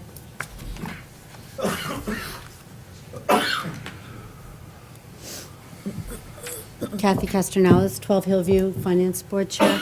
So, as you know, we review all the budgets, all the capital, just about everything that has to do with money, and we're plowing through it pretty fast this year. And as you saw last year, we had a lengthy discussion last year, again, about the fact that when we get the capital plan, we don't have a financial plan for how to pay for it. And, that's a big concern to us, the Finance Board, because we want our recommendations to support a balanced budget so that the town meeting has something intelligent to vote on. It makes no sense to us for you to put articles on a warrant that we can't pay for, correct? So, one of the votes we took, and it's non-specific to a project, but that we would support a reasonable amount of borrowing within the operating budget, so under the 2.5% cap. Reasonable being that the debt payment would be small enough that we could absorb it in the subsequent year without upsetting someone's budget, and that we would look to this type of a debt to roll out and then roll something in, so that we weren't constantly waiting for a windfall of free cash on the money tree or constantly going to the override for additional money from the taxpayer. In the past, we did used to have some debt in the operating budget under the 2.5% cap. Okay, and then there was a different thought process at a time, and the town paid off all that debt, and what happened was then that financial payment was absorbed into the operating budgets of other departments who obviously have their own needs. We would like to see a small amount of debt reintroduced in order to manage some of this capital, because I think you all said it. You look at the capital plan and you start to watch things get pushed off. Oops, I'll get away from that. It gets pushed off. And, you're going to end up with peaks and valleys instead of a financial capital plan that we can afford, okay? We would like to see some kind of a financial plan that goes with the capital committee when they meet, so that there's an understanding of the amount of money that we can spend. I don't know if you're aware, but we went through the water and sewer budget, and there are significant increases to water and sewer ratepayers. So the tax bills aren't the only thing that go up in this town. There are other bills to the taxpayers that go up, and we should be aware of that the year that they're getting slammed on their sewer rates, maybe it's not a majority of the town, but it's going to happen. Be aware of that. Be aware that there's a lot of different financial consequences. I mean, I think that the townspeople have always been very supportive of the town services. They usually approve everything that makes sense, And I think we just need to couple this with a financial plan so that they're not sitting there thinking that we're going to slam them one year, take a lot of money, and then say no to everything the next year. We need to come up with some idea of how much can we spend each year on the capital budget. So Kathy, Yes. could you talk a little bit more about what that looks like? So for fiscal year Sure. 2019, it looks like the total is $268,000. Well, last year, we started the capital stabilization, okay, and was it last year or the year before? 2 years ago. Sorry, 2 years ago. So we would like to be consistent with a deposit from free cash into that. We would like that the withdrawal from that would go towards the payment of capital debt. And we would like that withdrawal would be significantly less than the amount we put in, so that we're consistently building it up. So that if the time ever came that you wanted to pay flat out for something, if we got to that great place where we could actually pay cash, we could without raising the taxes. So at this point, there's certainly not enough in it to do that, but there's enough to make a debt payment, I think, in speaking with Denise and meeting with the finance board. Not much, but some. And that's what we're looking towards. So we'd like you to think about, as we go through this year, let's come up with a reasonable amount that we can spend on capital to get through this year, and going forward into next year, try to identify a capital budget to go with the plan. Yes. Forgive my ignorance, but when you talk about a debt, clarify what you're saying is, So if we went out, let's say the radio system thing, if you went out to borrow for that, I don't know how many years you'd borrow for. I don't even know what the debt payment would look like. Denise could probably rattle that off, but something like that, okay, so what I'm hearing is. without going to an override. Okay, Yes. so what I'm hearing is that although that may not have been something that was supported in the past, the Finance Committee is not opposed to there being certain scenarios where debt is appropriate. Yes, agreed, under the 2.5% cap, so it's not an increase to the taxpayer. So it would squeeze the budget a little bit, but if we're careful with it and we stage it, and we have Denise to manage it, so she'll tell us what we could do, it could work. Okay. Right, It so if could I can work. just Go, continue on please that. go. So what I've tried to get the board to understand in the past with debt is, so with the fiscal 19 purposes, the line cruiser, the radios, those would be 5-year borrowings. They have a useful life of 5 years, you can't borrow anything longer. The radio system and the squad one, we could probably get at a 10-year borrowing.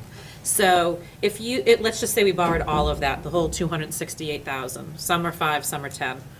The plan would be that in 5 years, as those 5-year purposes roll off, you add that capacity of, say, $20,000 a year, that you can then add new debt. So if you had so if we had been borrowing all along, every year you have roll-off, and then every year you have capacity.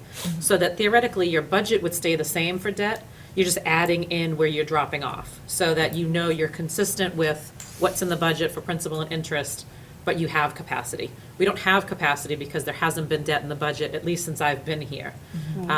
So to actually implement a plan, we have to incur those costs to start with. Once we get it in there, there will be roll-off, in 5 years, but you have to actually build it. So how do you get it in there? Well, we'd have to look at the other budgets and figure out what the cost would be. So I would say, for these two, you're probably looking at around 36, probably like a $45,000 a year payment for the first 5 years, then that will drop down. So we would need to find $45,000 elsewhere in our budget to be able to earmark it to debt. Or- So whether we, Or we put it from the capital Oh, statement. We right. drain it a little bit, as long as we're consistently putting that 75 to 80,000 back in, so we're still growing it. Where does the 75 to 80,000 come From the from? free cash. I don't know if at the last town meeting in our booklet, we showed that the free cash, some of it went to stabilization, some of it went to capital stabilization, and that's been 2 years in a row. And we include that in our letter to the townspeople at the meeting, so that they understand that we're not trying to shortchange any budgets. We're trying to create a mechanism to pay for things so that we don't have to go out for an override for every large capital expenditure. So Denise, I know in the past you said that that's good and what have you, we couldn't get there. And I agree what you guys are saying, but as a finance board, that we, in the past, we haven't had those kind of conversations. We weren't able to get that in-depth with the finance board. But I think going forward, you got the right finance board now to have that conversation and hopefully Sure. come before us with a proposal, explaining to us a little bit better, what your plans are. Do Okay. you have time to do that? I would hope. I'm not sure what he's asking of me. I mean, I Well, guess. I'm saying to This, put a, for this year, if you're looking at Exactly, this so I'm year's. talking this year. Well, this year's projects, I think that, if it came down to, if we decided we wanted to recommend for summer all of them, right, clearly all of them would require. right, and that's borrowing. exactly what I'm saying. That So- would be, yes. Yeah, So so what I I'm would saying, do it that. has to be- I would get you the debt schedules. That doesn't go through the finance. I know. So, we don't do so that. I was trying, because she was Exactly. financing the other. Right. I Right. wasn't trying to single one So, out. I But mean- what I'm trying to explain to you is, Yep, if you go came ahead. before this board and handed us a proposal with your debt that you've talked about in the past, explaining to us how it's gonna be paid for through free cash or whatever it is, then I think we'd support it. But I know in the past, and I know you were frustrated, we couldn't get it done. There was roadblocks that we couldn't get it done and what have you. I think we now have a good working relationship with you and the finance, and I think this board is willing to listen now. Yeah, so I can certainly get the schedules. I can meet with finance. We can talk about how we add that capacity, whether we have available funds within our current Prop 2.5 and our current revenue projections, or if we need to start hitting the capital stabilization. I would rather not use capital stabilization this soon in the process of us trying to Right. build that up. I think we could be a little creative. Actually, in my revenue, I dropped the overlay that we were using significantly, so we could sort of look at that. Okay. But I think there's ways that we can sort of build that in Right. within the budget so that, you know, maybe not next year at a $450,000 number, Right, that but might you be might more do some of it. difficult. Right. But then maybe we can use some of the capital stabilization and some borrowing. Right. But I want to be clear here that we're not trying to like wave a magic wand and buy everything that's on the plan without a No, careful no. review. We share a lot of the same concerns and questions that you raised here tonight. And we haven't really come through to know whether we're going to be able to support some of the items on the capital plan because I'll be honest, it's difficult. You saw some of the things being asked for. I mean, some kind of a write-up on these explaining what they are and why we need them would be very helpful rather than a list of equipment and amplifiers and things that we don't know what that means. I think now you can replay this meeting and you have more information than you ever Way more wanted. than I need. Yes, and the other thing just would be to, in going through the capital plan and when we asked for the supporting documentation, it's on all different kinds of forms. It's hard for me to determine, is this a form that was submitted by a company, because there's no company listed at the top. I'd like to standardize some of that so that we can do our review a little more efficiently, because I feel like I don't want to have to make the Right. capital. Jeff came and spent a long time with us, he's great, and always tries to answer all our questions as best he can, but it seems like we need more information with these capital requests, and it has to be kind of standardized so that we're getting the same, like you did for us in the budget package. Now we get the same thing for every budget. We get their personnel backup, their expense breakdown, everything's there. We need that for capital as well. So that we can do the, I know they go through them, but it's our job as a selection of townspeople to look through it and be able to make sense of it. And we haven't been able to do that yet with some of the projects this year that are on the plan. Yeah, All set? I think so, yeah. okay? Thank you. Great, thanks a lot. That was a very in-depth discussion. A great explanation, very, very helpful, thank you. Thank you. All right, so now we can move on to town manager discussion. Can we table that? I mean, This was your, is the town manager piece something that we want to go on the warrant? Is that why we want to have the discussion tonight? Well, that's what I was thinking. I mean, No, I'm just asking, because I don't, I'm not gonna get deep into it. It's as simple as this. If we want a town manager, I think it starts with a survey between the town people to see if they want it. So I was gonna make a suggestion that we put maybe a question on the warrant or whatever, and see what their, if they want it or they don't want it. In West Newbury, they weren't able to do it that way because they had a shorter period of time they needed to get done. But I think we have the town election coming up, and we could ask the town people what they think. I'm in support of that, because I'm in support of a town Any manager. heavy discussion until we know that the town has the stomach for it or wants to do it or what have you. I mean, I think a piece of that is, though, that if we're going to put that on the warrant, we need to articulate why we think it's important. And I don't have the answer to that today, but I'd like us to give us some thought about that if we, Didn't West Newbury provide you the information why they wanted to go to Yep. town manager? yeah, the major point was communication. Just so we just listened to her, and it was all communication, right down the line, starting from the people walked in town hall, majorly communication. And maybe what we could do is when you did that, is it possible, when you ask the people, do they want a town manager, do we somehow put some, we sit down as a board and we have like 4 or 5 questions we put down, like they did in West Newbury? Well, so that you couldn't do on a ballot. So that No. you could put a survey with every tax bill and ask people to, almost like a master plan questionnaire. right. Where do you see these items for the town of Groveland? And you could ask a series of questions and ask them to drop it off. So that you could do at any time. Could we do like one of those monkey surveys they could do online, so? You could, I mean, they you could couple that Tabulate with the it. stats really quick? You could, but you're not gonna reach the whole population. You're not gonna reach the people that aren't online or not using SurveyMonkey. Who in this town's not online? I right, think but you I have a think large you could one. capture with a combination, because there are other people that aren't going to be captured with the print either.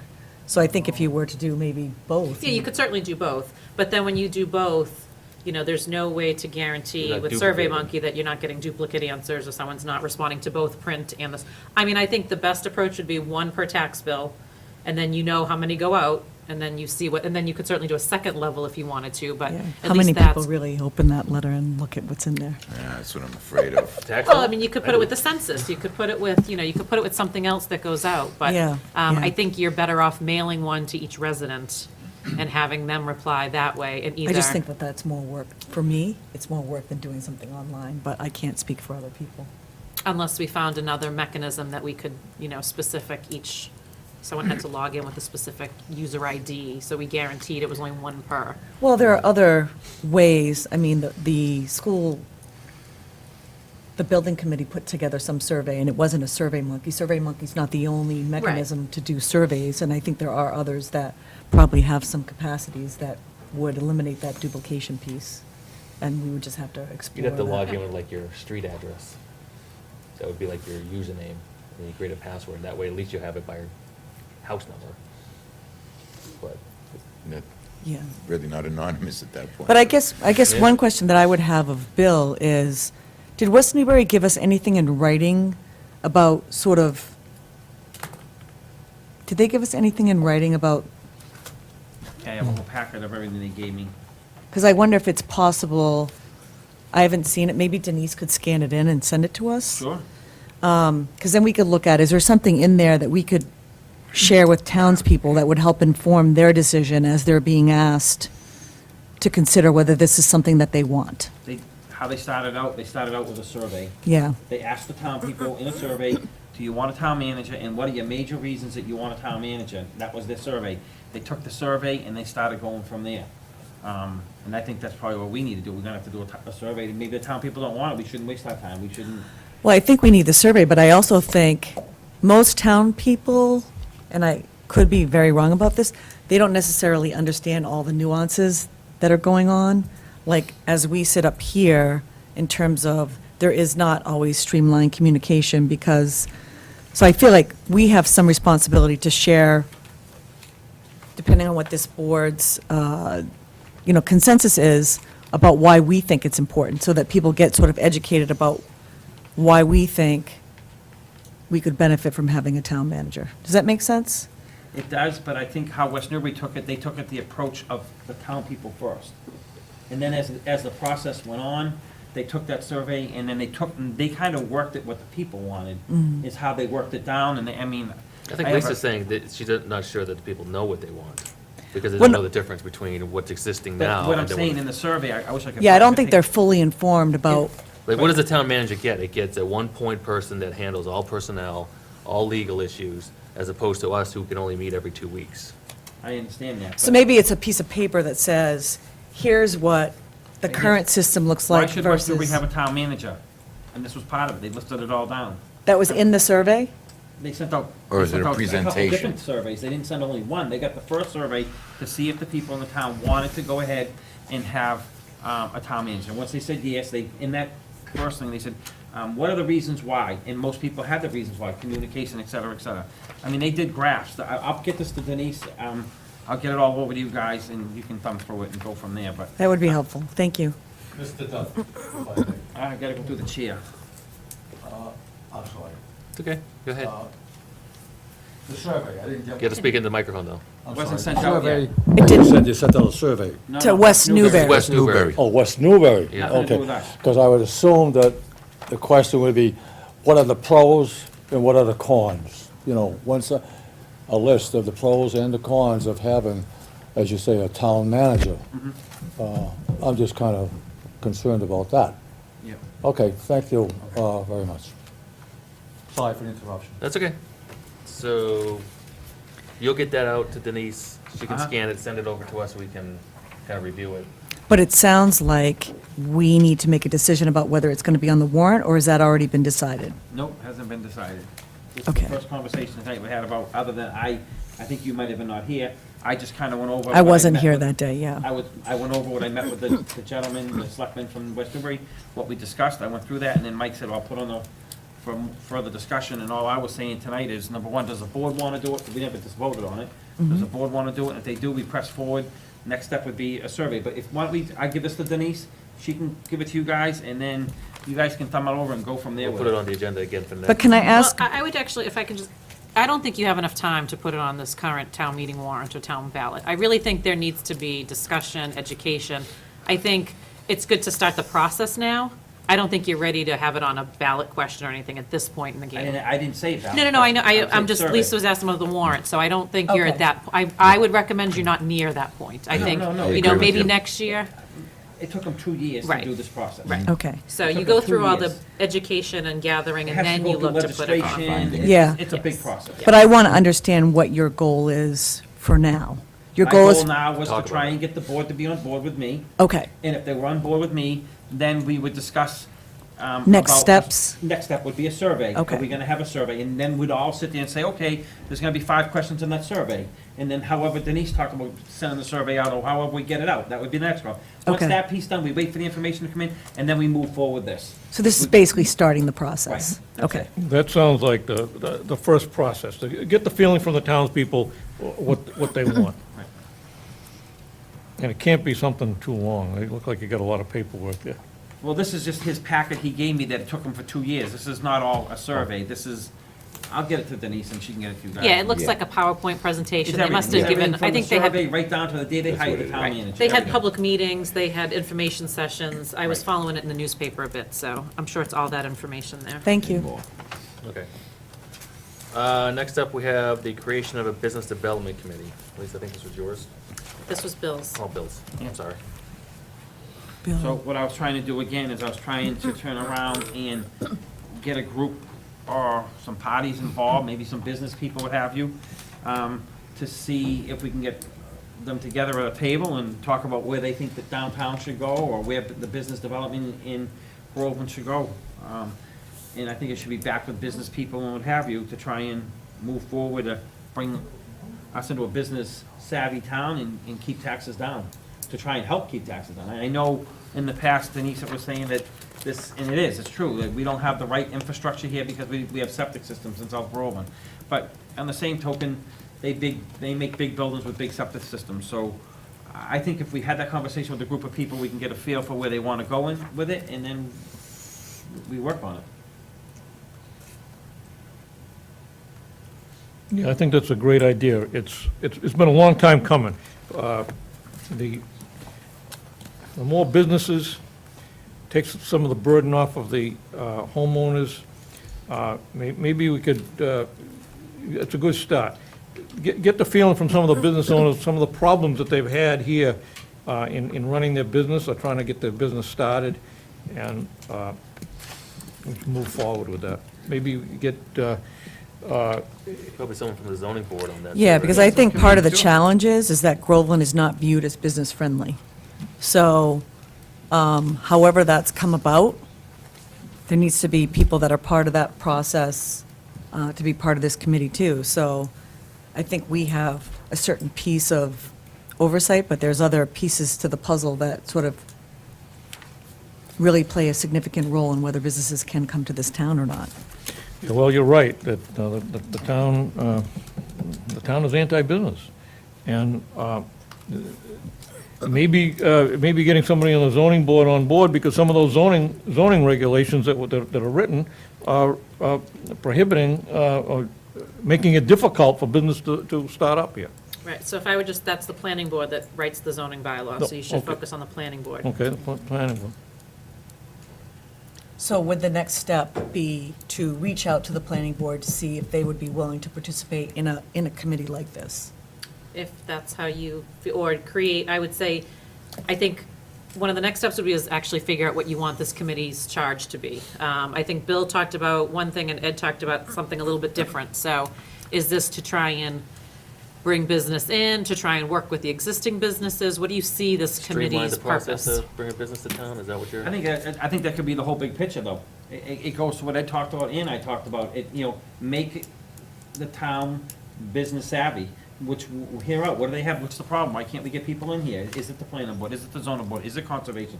Let's all hear it out, and let's, try to figure out why we can't get business in and what have you. I know the process takes a long time, and I know a lot of times that they, it's easier to get housing in than it is business in, so let's sit down and figure all that out, where I was going, and once we get that figured out, maybe we can, relay that, and people might be coming in looking.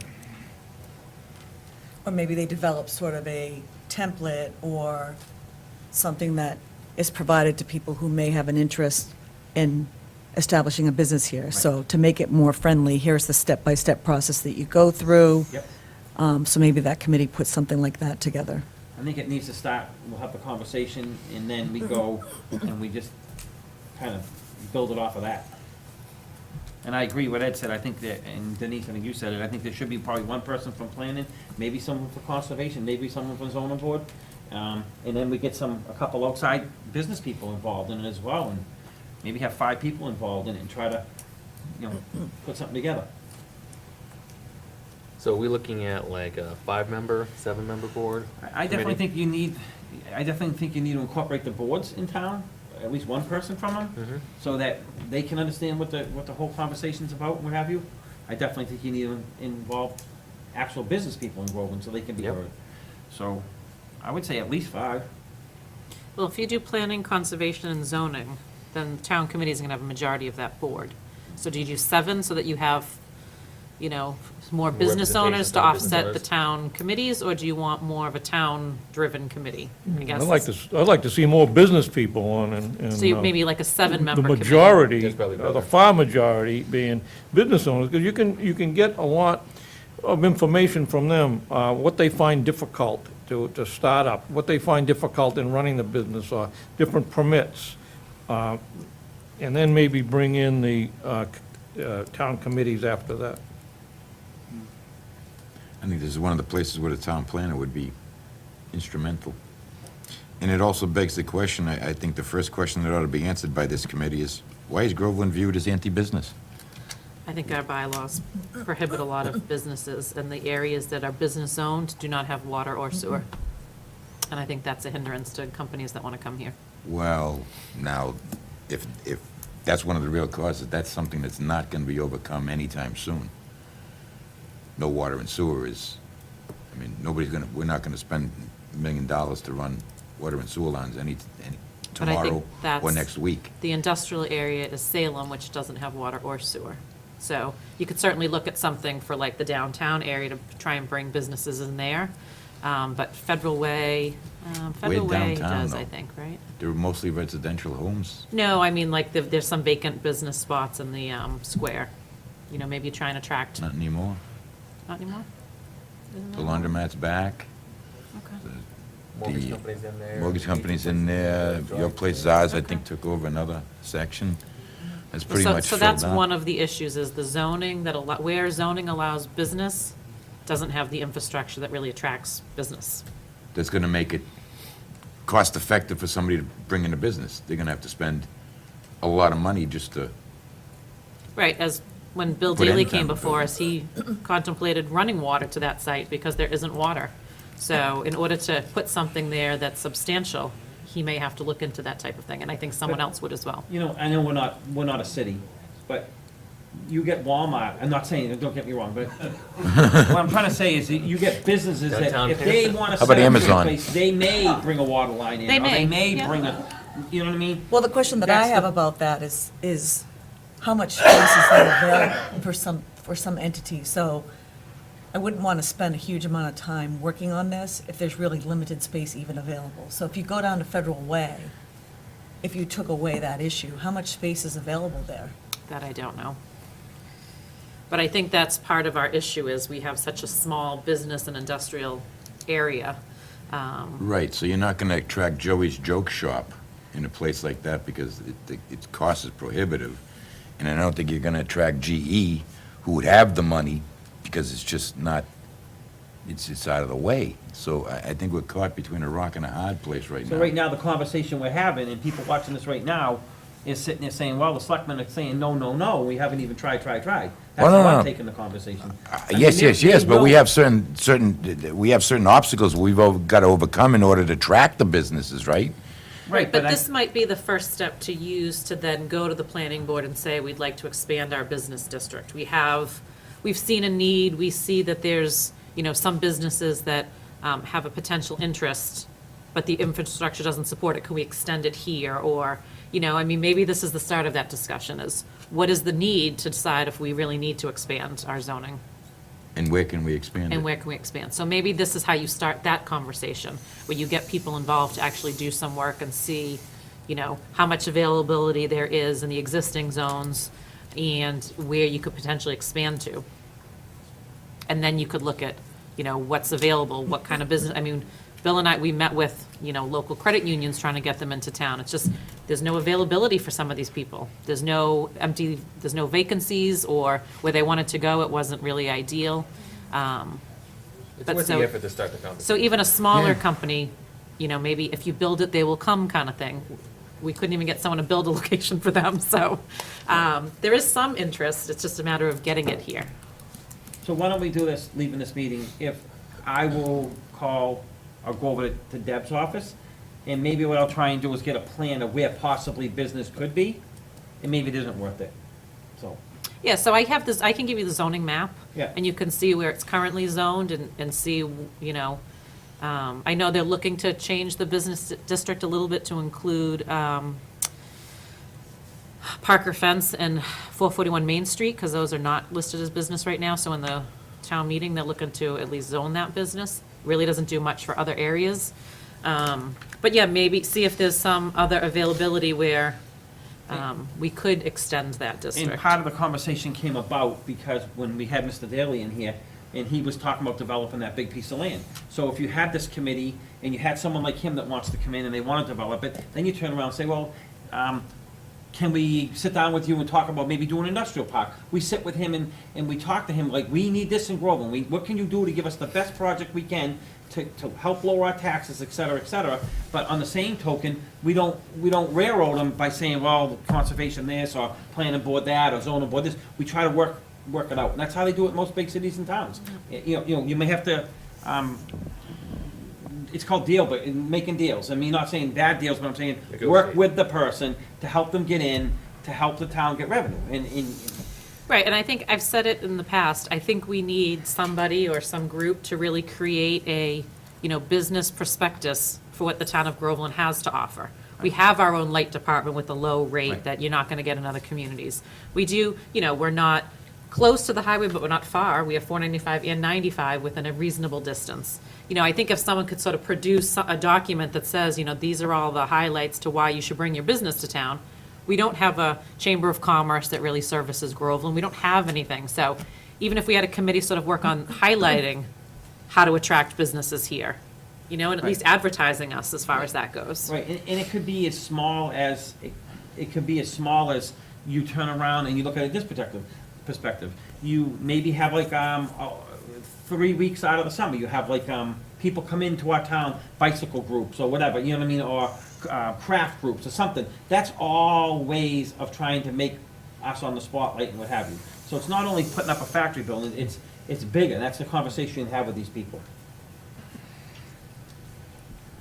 Yes, I'm sorry, I keep on bothering. No, no, it's you, good. but, Microphone. It's interesting. Okay, it is interesting. I think Mr. Washington had a very, very good idea from the start. I do think that you should ask the business people that we have now, what brought them into the town of Groveland, and what is their hardships, as to what they say, well, we would stay here, or we'd rather move if I had the chance. I mean, why are they here in Groveland? And how can we get, what is their ideas as to how we could get a business, even a warehouse type business, where they need a warehouse, a land for warehouses. Maybe we can get Amazon in here, but you see what I'm saying? But I think we should start with the businesses that we have themselves. Ask them, are they happy in Groveland? What can we do to help, what would be more efficient for them to help us get more business? okay. I thought it was a good idea. No, we'll Thank you. put that in towards the formation of the committee. Well, at least you only broke one. So I guess going to So I'll get you a zoning map, and and you see can where look at we are that. there. That's one piece of it, and the other piece would be, like I said, you have existing businesses you can talk to, and then, other avenues as far as pulling other crafty, functiony type people in as well, I mean. Okay, What's, Bill, have you talked to our biggest employer in town, Chesterton, I haven't, no. and say, why do you like it here? What's your, I mean, what do you see as the benefits of being Groveland as opposed to Boston or I can tell you Springfield? when The I was benefit was there- the light department. I was there back when I was a chairman, and then they had us open, for open house. And, I was talking to the vice president. Number one, taxes. Number two, they found that they're near 495, they're near 128.95. And they said that we're a small town, and as far as traffic in and out was good. And it was a quiet community. They also said, when I was talking to them at that point in time, we were mulling over Strawberry Fields. And I had said to him, you know, we're trying to maybe find someone that will take on the Pines or whatever, call it Chesterton Center or whatever, you know what I mean? And he's like, listen, we have a lot of people that come to this building because they come from all over the world, Japan and all kinds of places, they come in here, and we don't have a place for them to stay, and we don't have a place for them to go. We wouldn't mind doing something like that, and then say we had they had their business day, they'd go over there with their guys, and they'd use the fields for the day or whatever.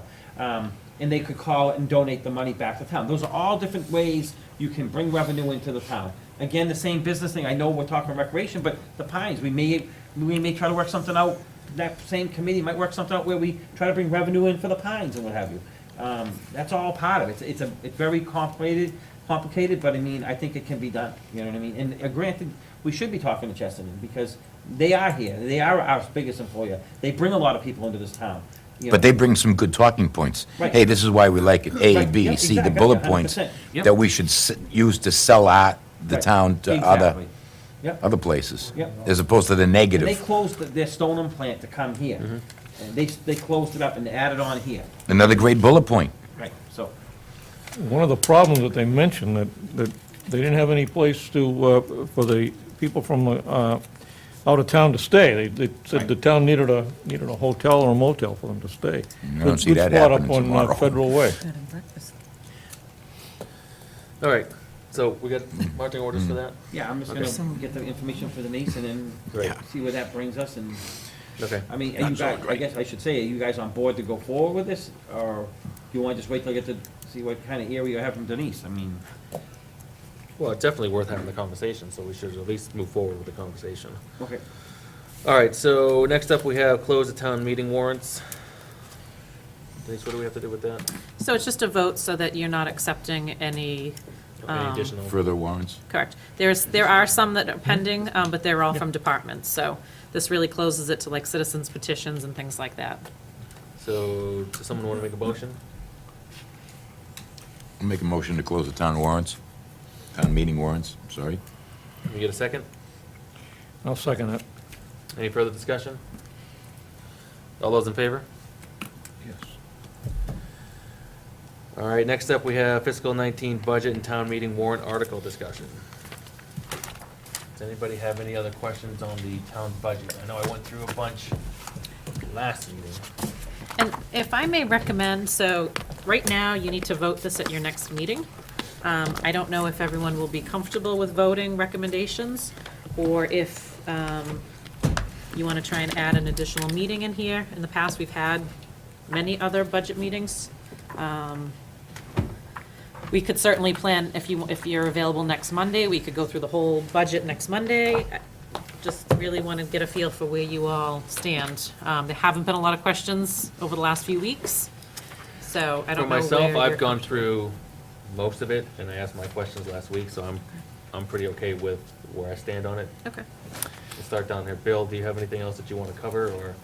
There's a few things, but I do think, and Denise makes a good point, that this is such an important discussion. I think it deserves time in and of itself, away from all the other business of the town, just to specifically discuss the budget.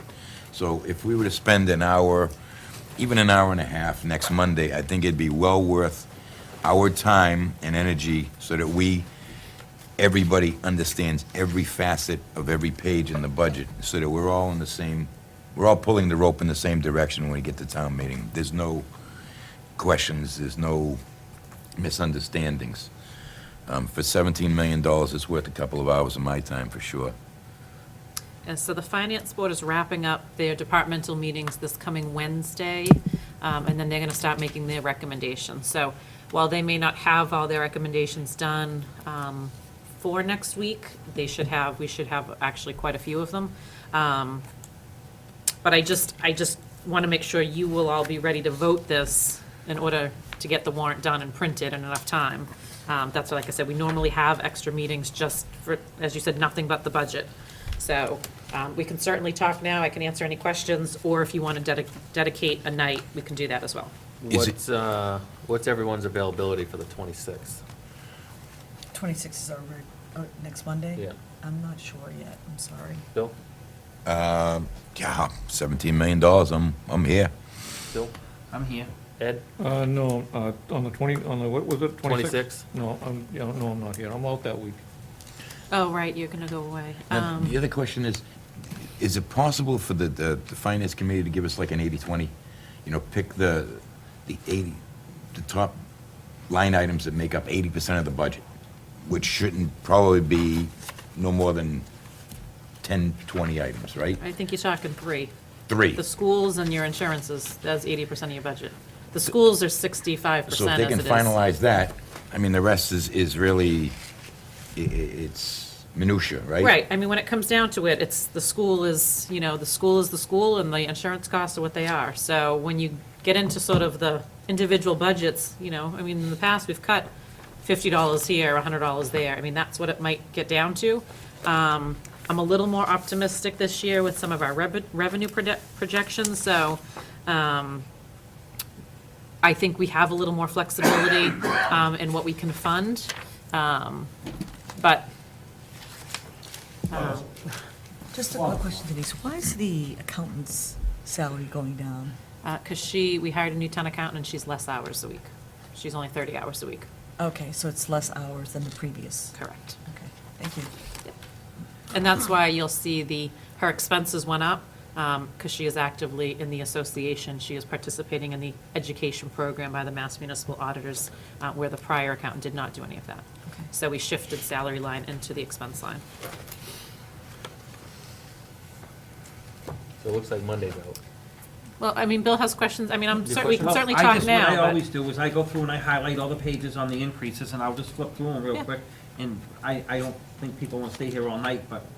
We might have I gone through mean- those last meeting, because I did the same thing. Oh, you did already? Yeah. I wasn't here. so. That's all right. But If you want, I can call you during the day and go over it. Whatever you wanna do. Okay. But if it's the to same Mike. thing, yeah, I mean, if it's same, that's what I did. I looked at anything that was increased over 2.5% and then had Right. questions on what that actually Okay. included. Can we look at maybe like April 3rd, so the Tuesday after, so we won't vote on the 2nd on the budget, if we could meet on the Tuesday maybe, and then we could finalize it then, before the warrant has to be done? Is that an option? So I'd rather, I mean, I don't know, I don't know that I can Do another night? 2 nights in a row. Okay. I mean, I'd rather, if people, is to go proceed with that 26th meeting, and I think we still have a quorum, Yes, it would still be 3 of you. It'd be the three of us. if possibly 4. Yeah. At least that's a forum and an opportunity. And, you know, maybe if I am not able to come, I can send you my questions. Yep, that's fine. Bill, you must have, you must have answers you want, questions you want answered, rather, right? Are you, I have some questions, but I'd rather take the time to go into it a little bit more detail than just a skim coat, you know? All right, so let's plan on the 26th. For whoever can make it. Well, 3 of us can make it, maybe Okay. Lisa, Ed won't be able to make it. So, And so Bill, why don't you, either you can call me and go over your questions, and if if they haven't been addressed, we can add it to the 26th, or you can just save them for next Monday, either way. I'll 'Cause call you, I mean. yeah, because I if got- someone I didn't just watch the highlighted last all the- meeting. The major Yeah. overruns and see what, a quick explanation what they were. And the only reason, I guess Mike's already done it anyway, so I wasn't here to see that. I kind of wanted the town people to hear the numbers and what have you, but it sounds like it's already been done, so you can just answer my Yeah, question. or it's good to do it again, in case someone didn't watch the last meeting, so either way. And Or you Mike can just watch Mike last didn't meeting. have a ton of questions. What's that? Or you can just watch the last meeting. No, I mean, Not as many as you have tabs, he didn't have that many questions. But do I it can every see year, your so, tabs. I mean. A few. tabs. yeah, So well, we'll add them to Monday, and then if something's duplicate, then you and I can talk offline, but Okay. I think it's helpful to continue to have these discussions, so people know what they're voting Well, at that's town the reason meeting. I do it, is so people can understand, they understand what each department's Yep. and what they're doing. I mean, it's not, some people say that we don't say enough, but more Right. said's better, I think. Right. And I will give you all, now that we have sort of the final, I got the Whittier number. So now that I have sort of all except for the liability insurance, which is still sort of a wild card, and the only wild card, I will give you the standard spreadsheet with the revenue projections, so you'll see. And then, like I said, if the finance board starts making recommendations, I'll fill in their columns, so you'll know where they stand as of Monday. Weather permitting, we should be meeting Wednesday night. Okay, I don't think so. so This we can Wednesday? move on I don't think so. to old business. Ed, we'll start with you. Nothing under old business. Bill? No, I think we went over it already tonight, earlier, so I think that took care of my old business. Lisa? Nothing, thank you. Bill? The street light on Center Street, that get taken care of? We're gonna talk about putting a new street light there in the, Did the resident ever send that email in? By Bill's, the corner by Bill's office? to request that. No, the 67 only one I and a got half. was the one from you. Oh, that one, and then there was the one for the older gentleman, there was a veteran on the street corner road. Yeah, so I got the one Center from and- you, so that one was, Did Center Star and In Center? Center? Yeah. this That one comes is down Wood the hill Street one? near the town forest, is the only one I have. That's the one that you sent me, Mike. John Gray sent one. Yeah, that's him, Wood Okay. Street near the town forest. But the one, on Center Street by Bill's office, the resident never sent in an No. email. And so this street light, the volunteer of the month, just given the last 2 storms, I just haven't had a chance to go through and get those things squared away, so that'll be on your next meeting, your next regular meeting.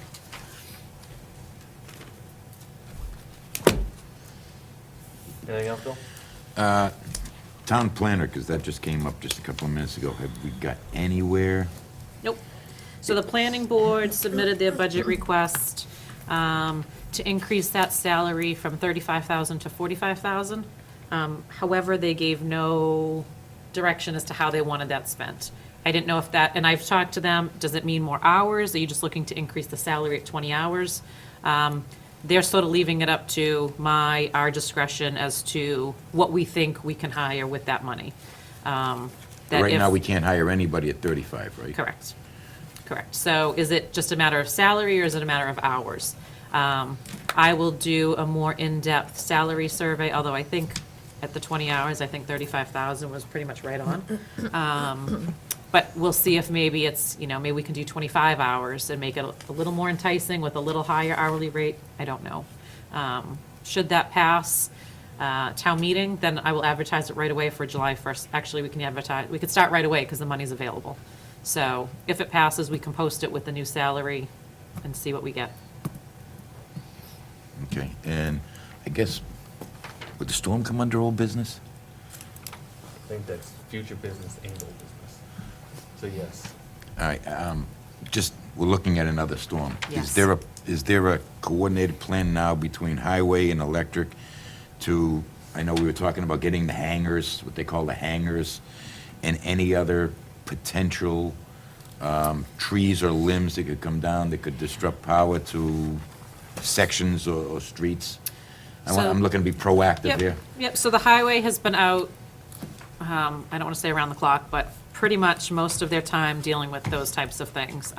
So immediately after the storm, they stayed out. So the storm was that Wednesday, Thursday. They worked Friday, Saturday, and the following Monday, getting as many of those, removing the debris from the roads, getting ready for the next storm. Actually, today, Bob and I were talking, he rented a truck because all the tree companies are busy in other communities. So there was a big one on, I think he told me 7 Star, that was a dangerous tree that they took down today. So they are actively still removing sort of dangerous trees. He doesn't think they The have. highway department The is. highway department is, yep. Because I thought the electric department did that Is that in too. coordination Well, with the electric The department? light department will do the ones that are impeding the wires. They do that pretty regularly throughout the year. Okay. This is more the ones that are sort of not impeding the wires, but it could be a public safety hazard, a home, cars, things like that. So there were some that were damaged in the last few storms that they're still taking down. He thinks they can do it with the rented truck that they're using. He might need to rent another truck to actually collect the debris in, because some of it is pretty good size. But they are trying to manage that type of stuff. I haven't heard yet. I think right now, I just saw the latest update was now 10 inches. So I don't know what the weather's going to be like, if it'll be a cold snow or a heavy snow again. As I'm sure by now all of our residents know, that power outage, we were at the whim of National Grid. It was not Groveland Electric.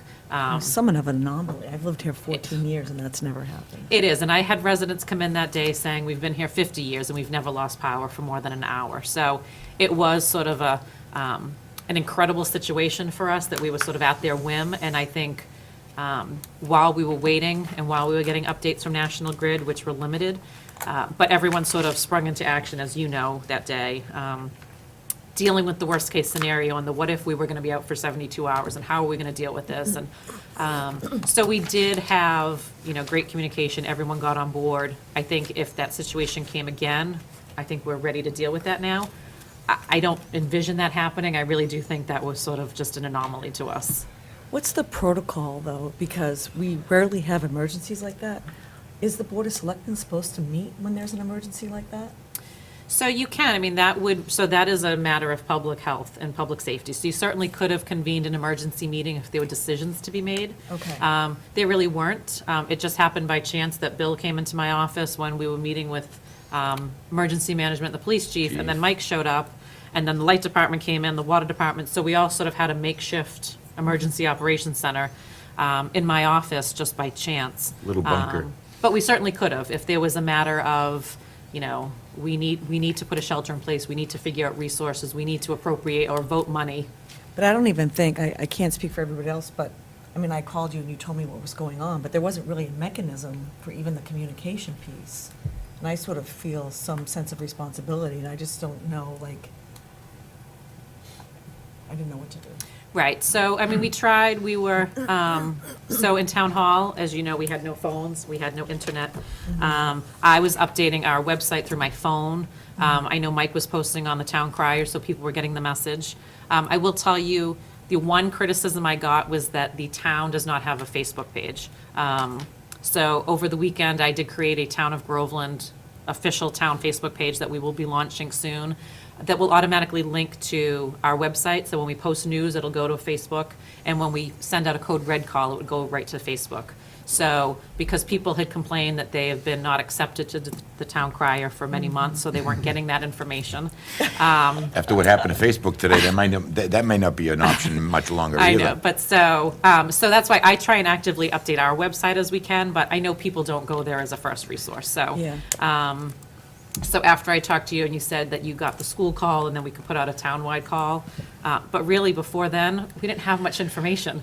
We had like a 3 o'clock call with the state, and that was the first time we got any feedback from them during the day. And there really So- wasn't a lot to do. I mean, when I got here, Chief Gillen was actively making a list of the elderly in the town and having his officers going out, knocking on the door, making sure they were all right and they were being taken care of, or they could come back here to warming center.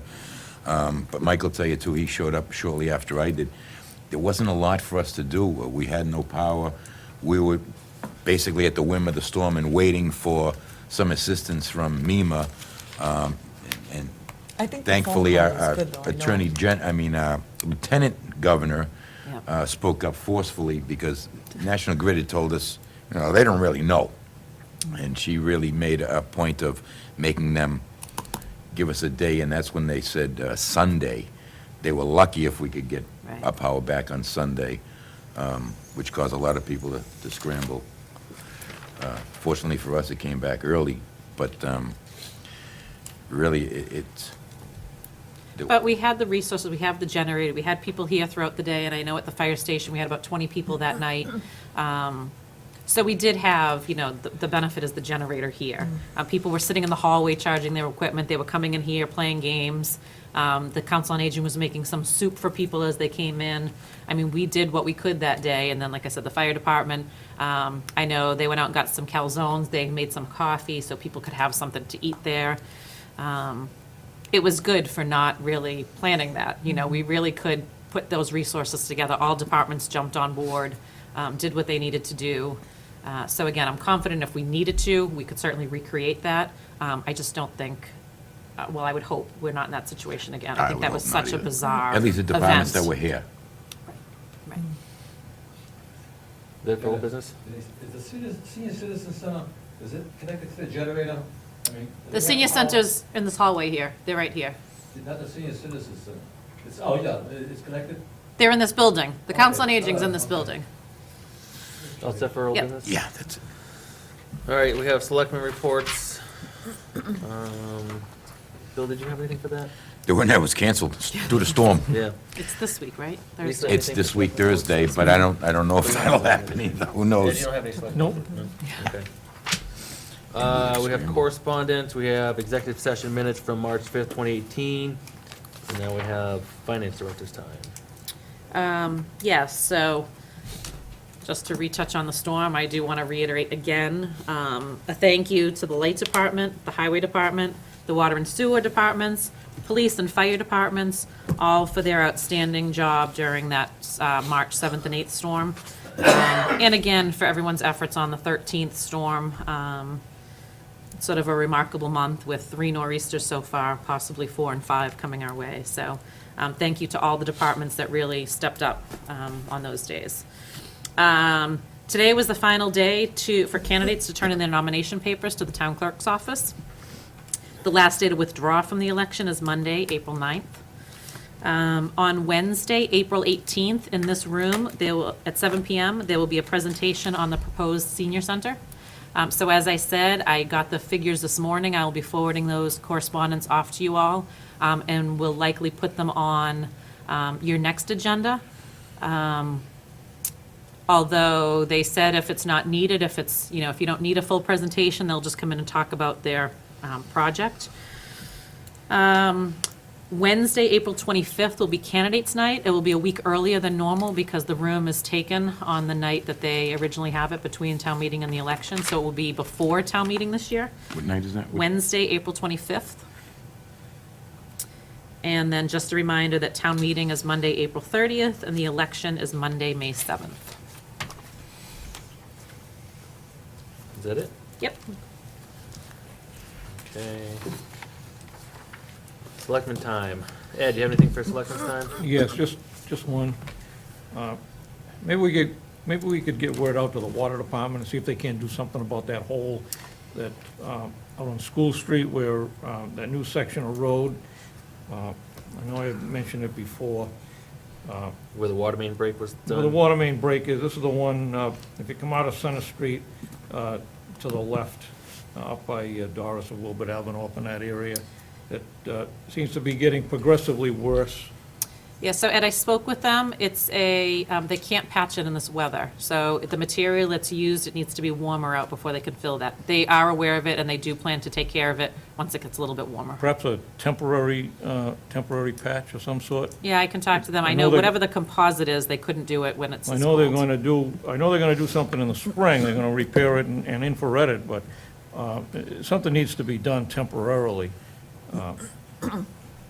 Okay, A I'll cold talk to patch them. doesn't last too long.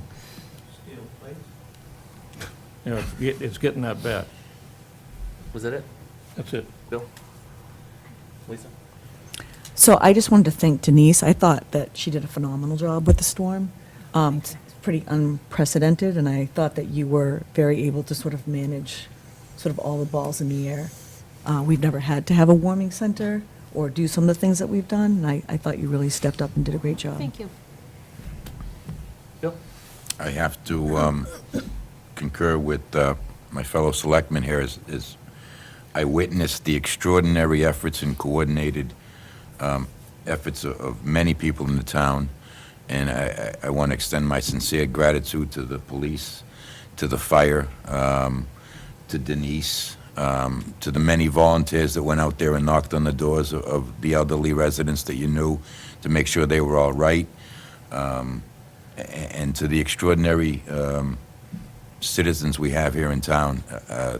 The morning after the storm was incredible, watching people help each other out. It was really, it was heartwarming, to say the least. And thank you to everybody out there that really pulled together and made this not so unpleasant an experience. I also, there was one thing I know a lot of people were upset that we had released information that power would not be back on for 72 hours, which caused a lot of people to scramble to hotel rooms and other parts of the state to find comfort and warmth. That was the best information we had at the time. If we had known anything better, we would have said it so that we wouldn't have so many people basically uproot themselves for that evening and that day. So I apologize if it was any inconvenience to anybody out there. It wasn't meant to be that way. It was meant to be for your safety and welfare, and that was the best information we had at the time, and it turned out to be not so accurate, fortunately and unfortunately at the same time. But again, you did a fantastic job. Pulling that all together was really, it was a marvel to witness. Thank you. And I think the town and all the residents should be very appreciative of your skills and talents during some of the most ferocious weather we've had here in some time. Not to mention her commute. If I can just add to that, I want to thank all the residents that shoveled their fire hydrants. We had a large number of residents that took care of that on their own this year, and for these past storms, so we really, truly appreciate all of that work as well. It just shows you what people can do when they pull together. Okay, I guess we can get a motion to adjourn at 8:57. Motion to adjourn at 8:57. All those in favor? Second? Oh, No second, we just. no, a second. We're out of here.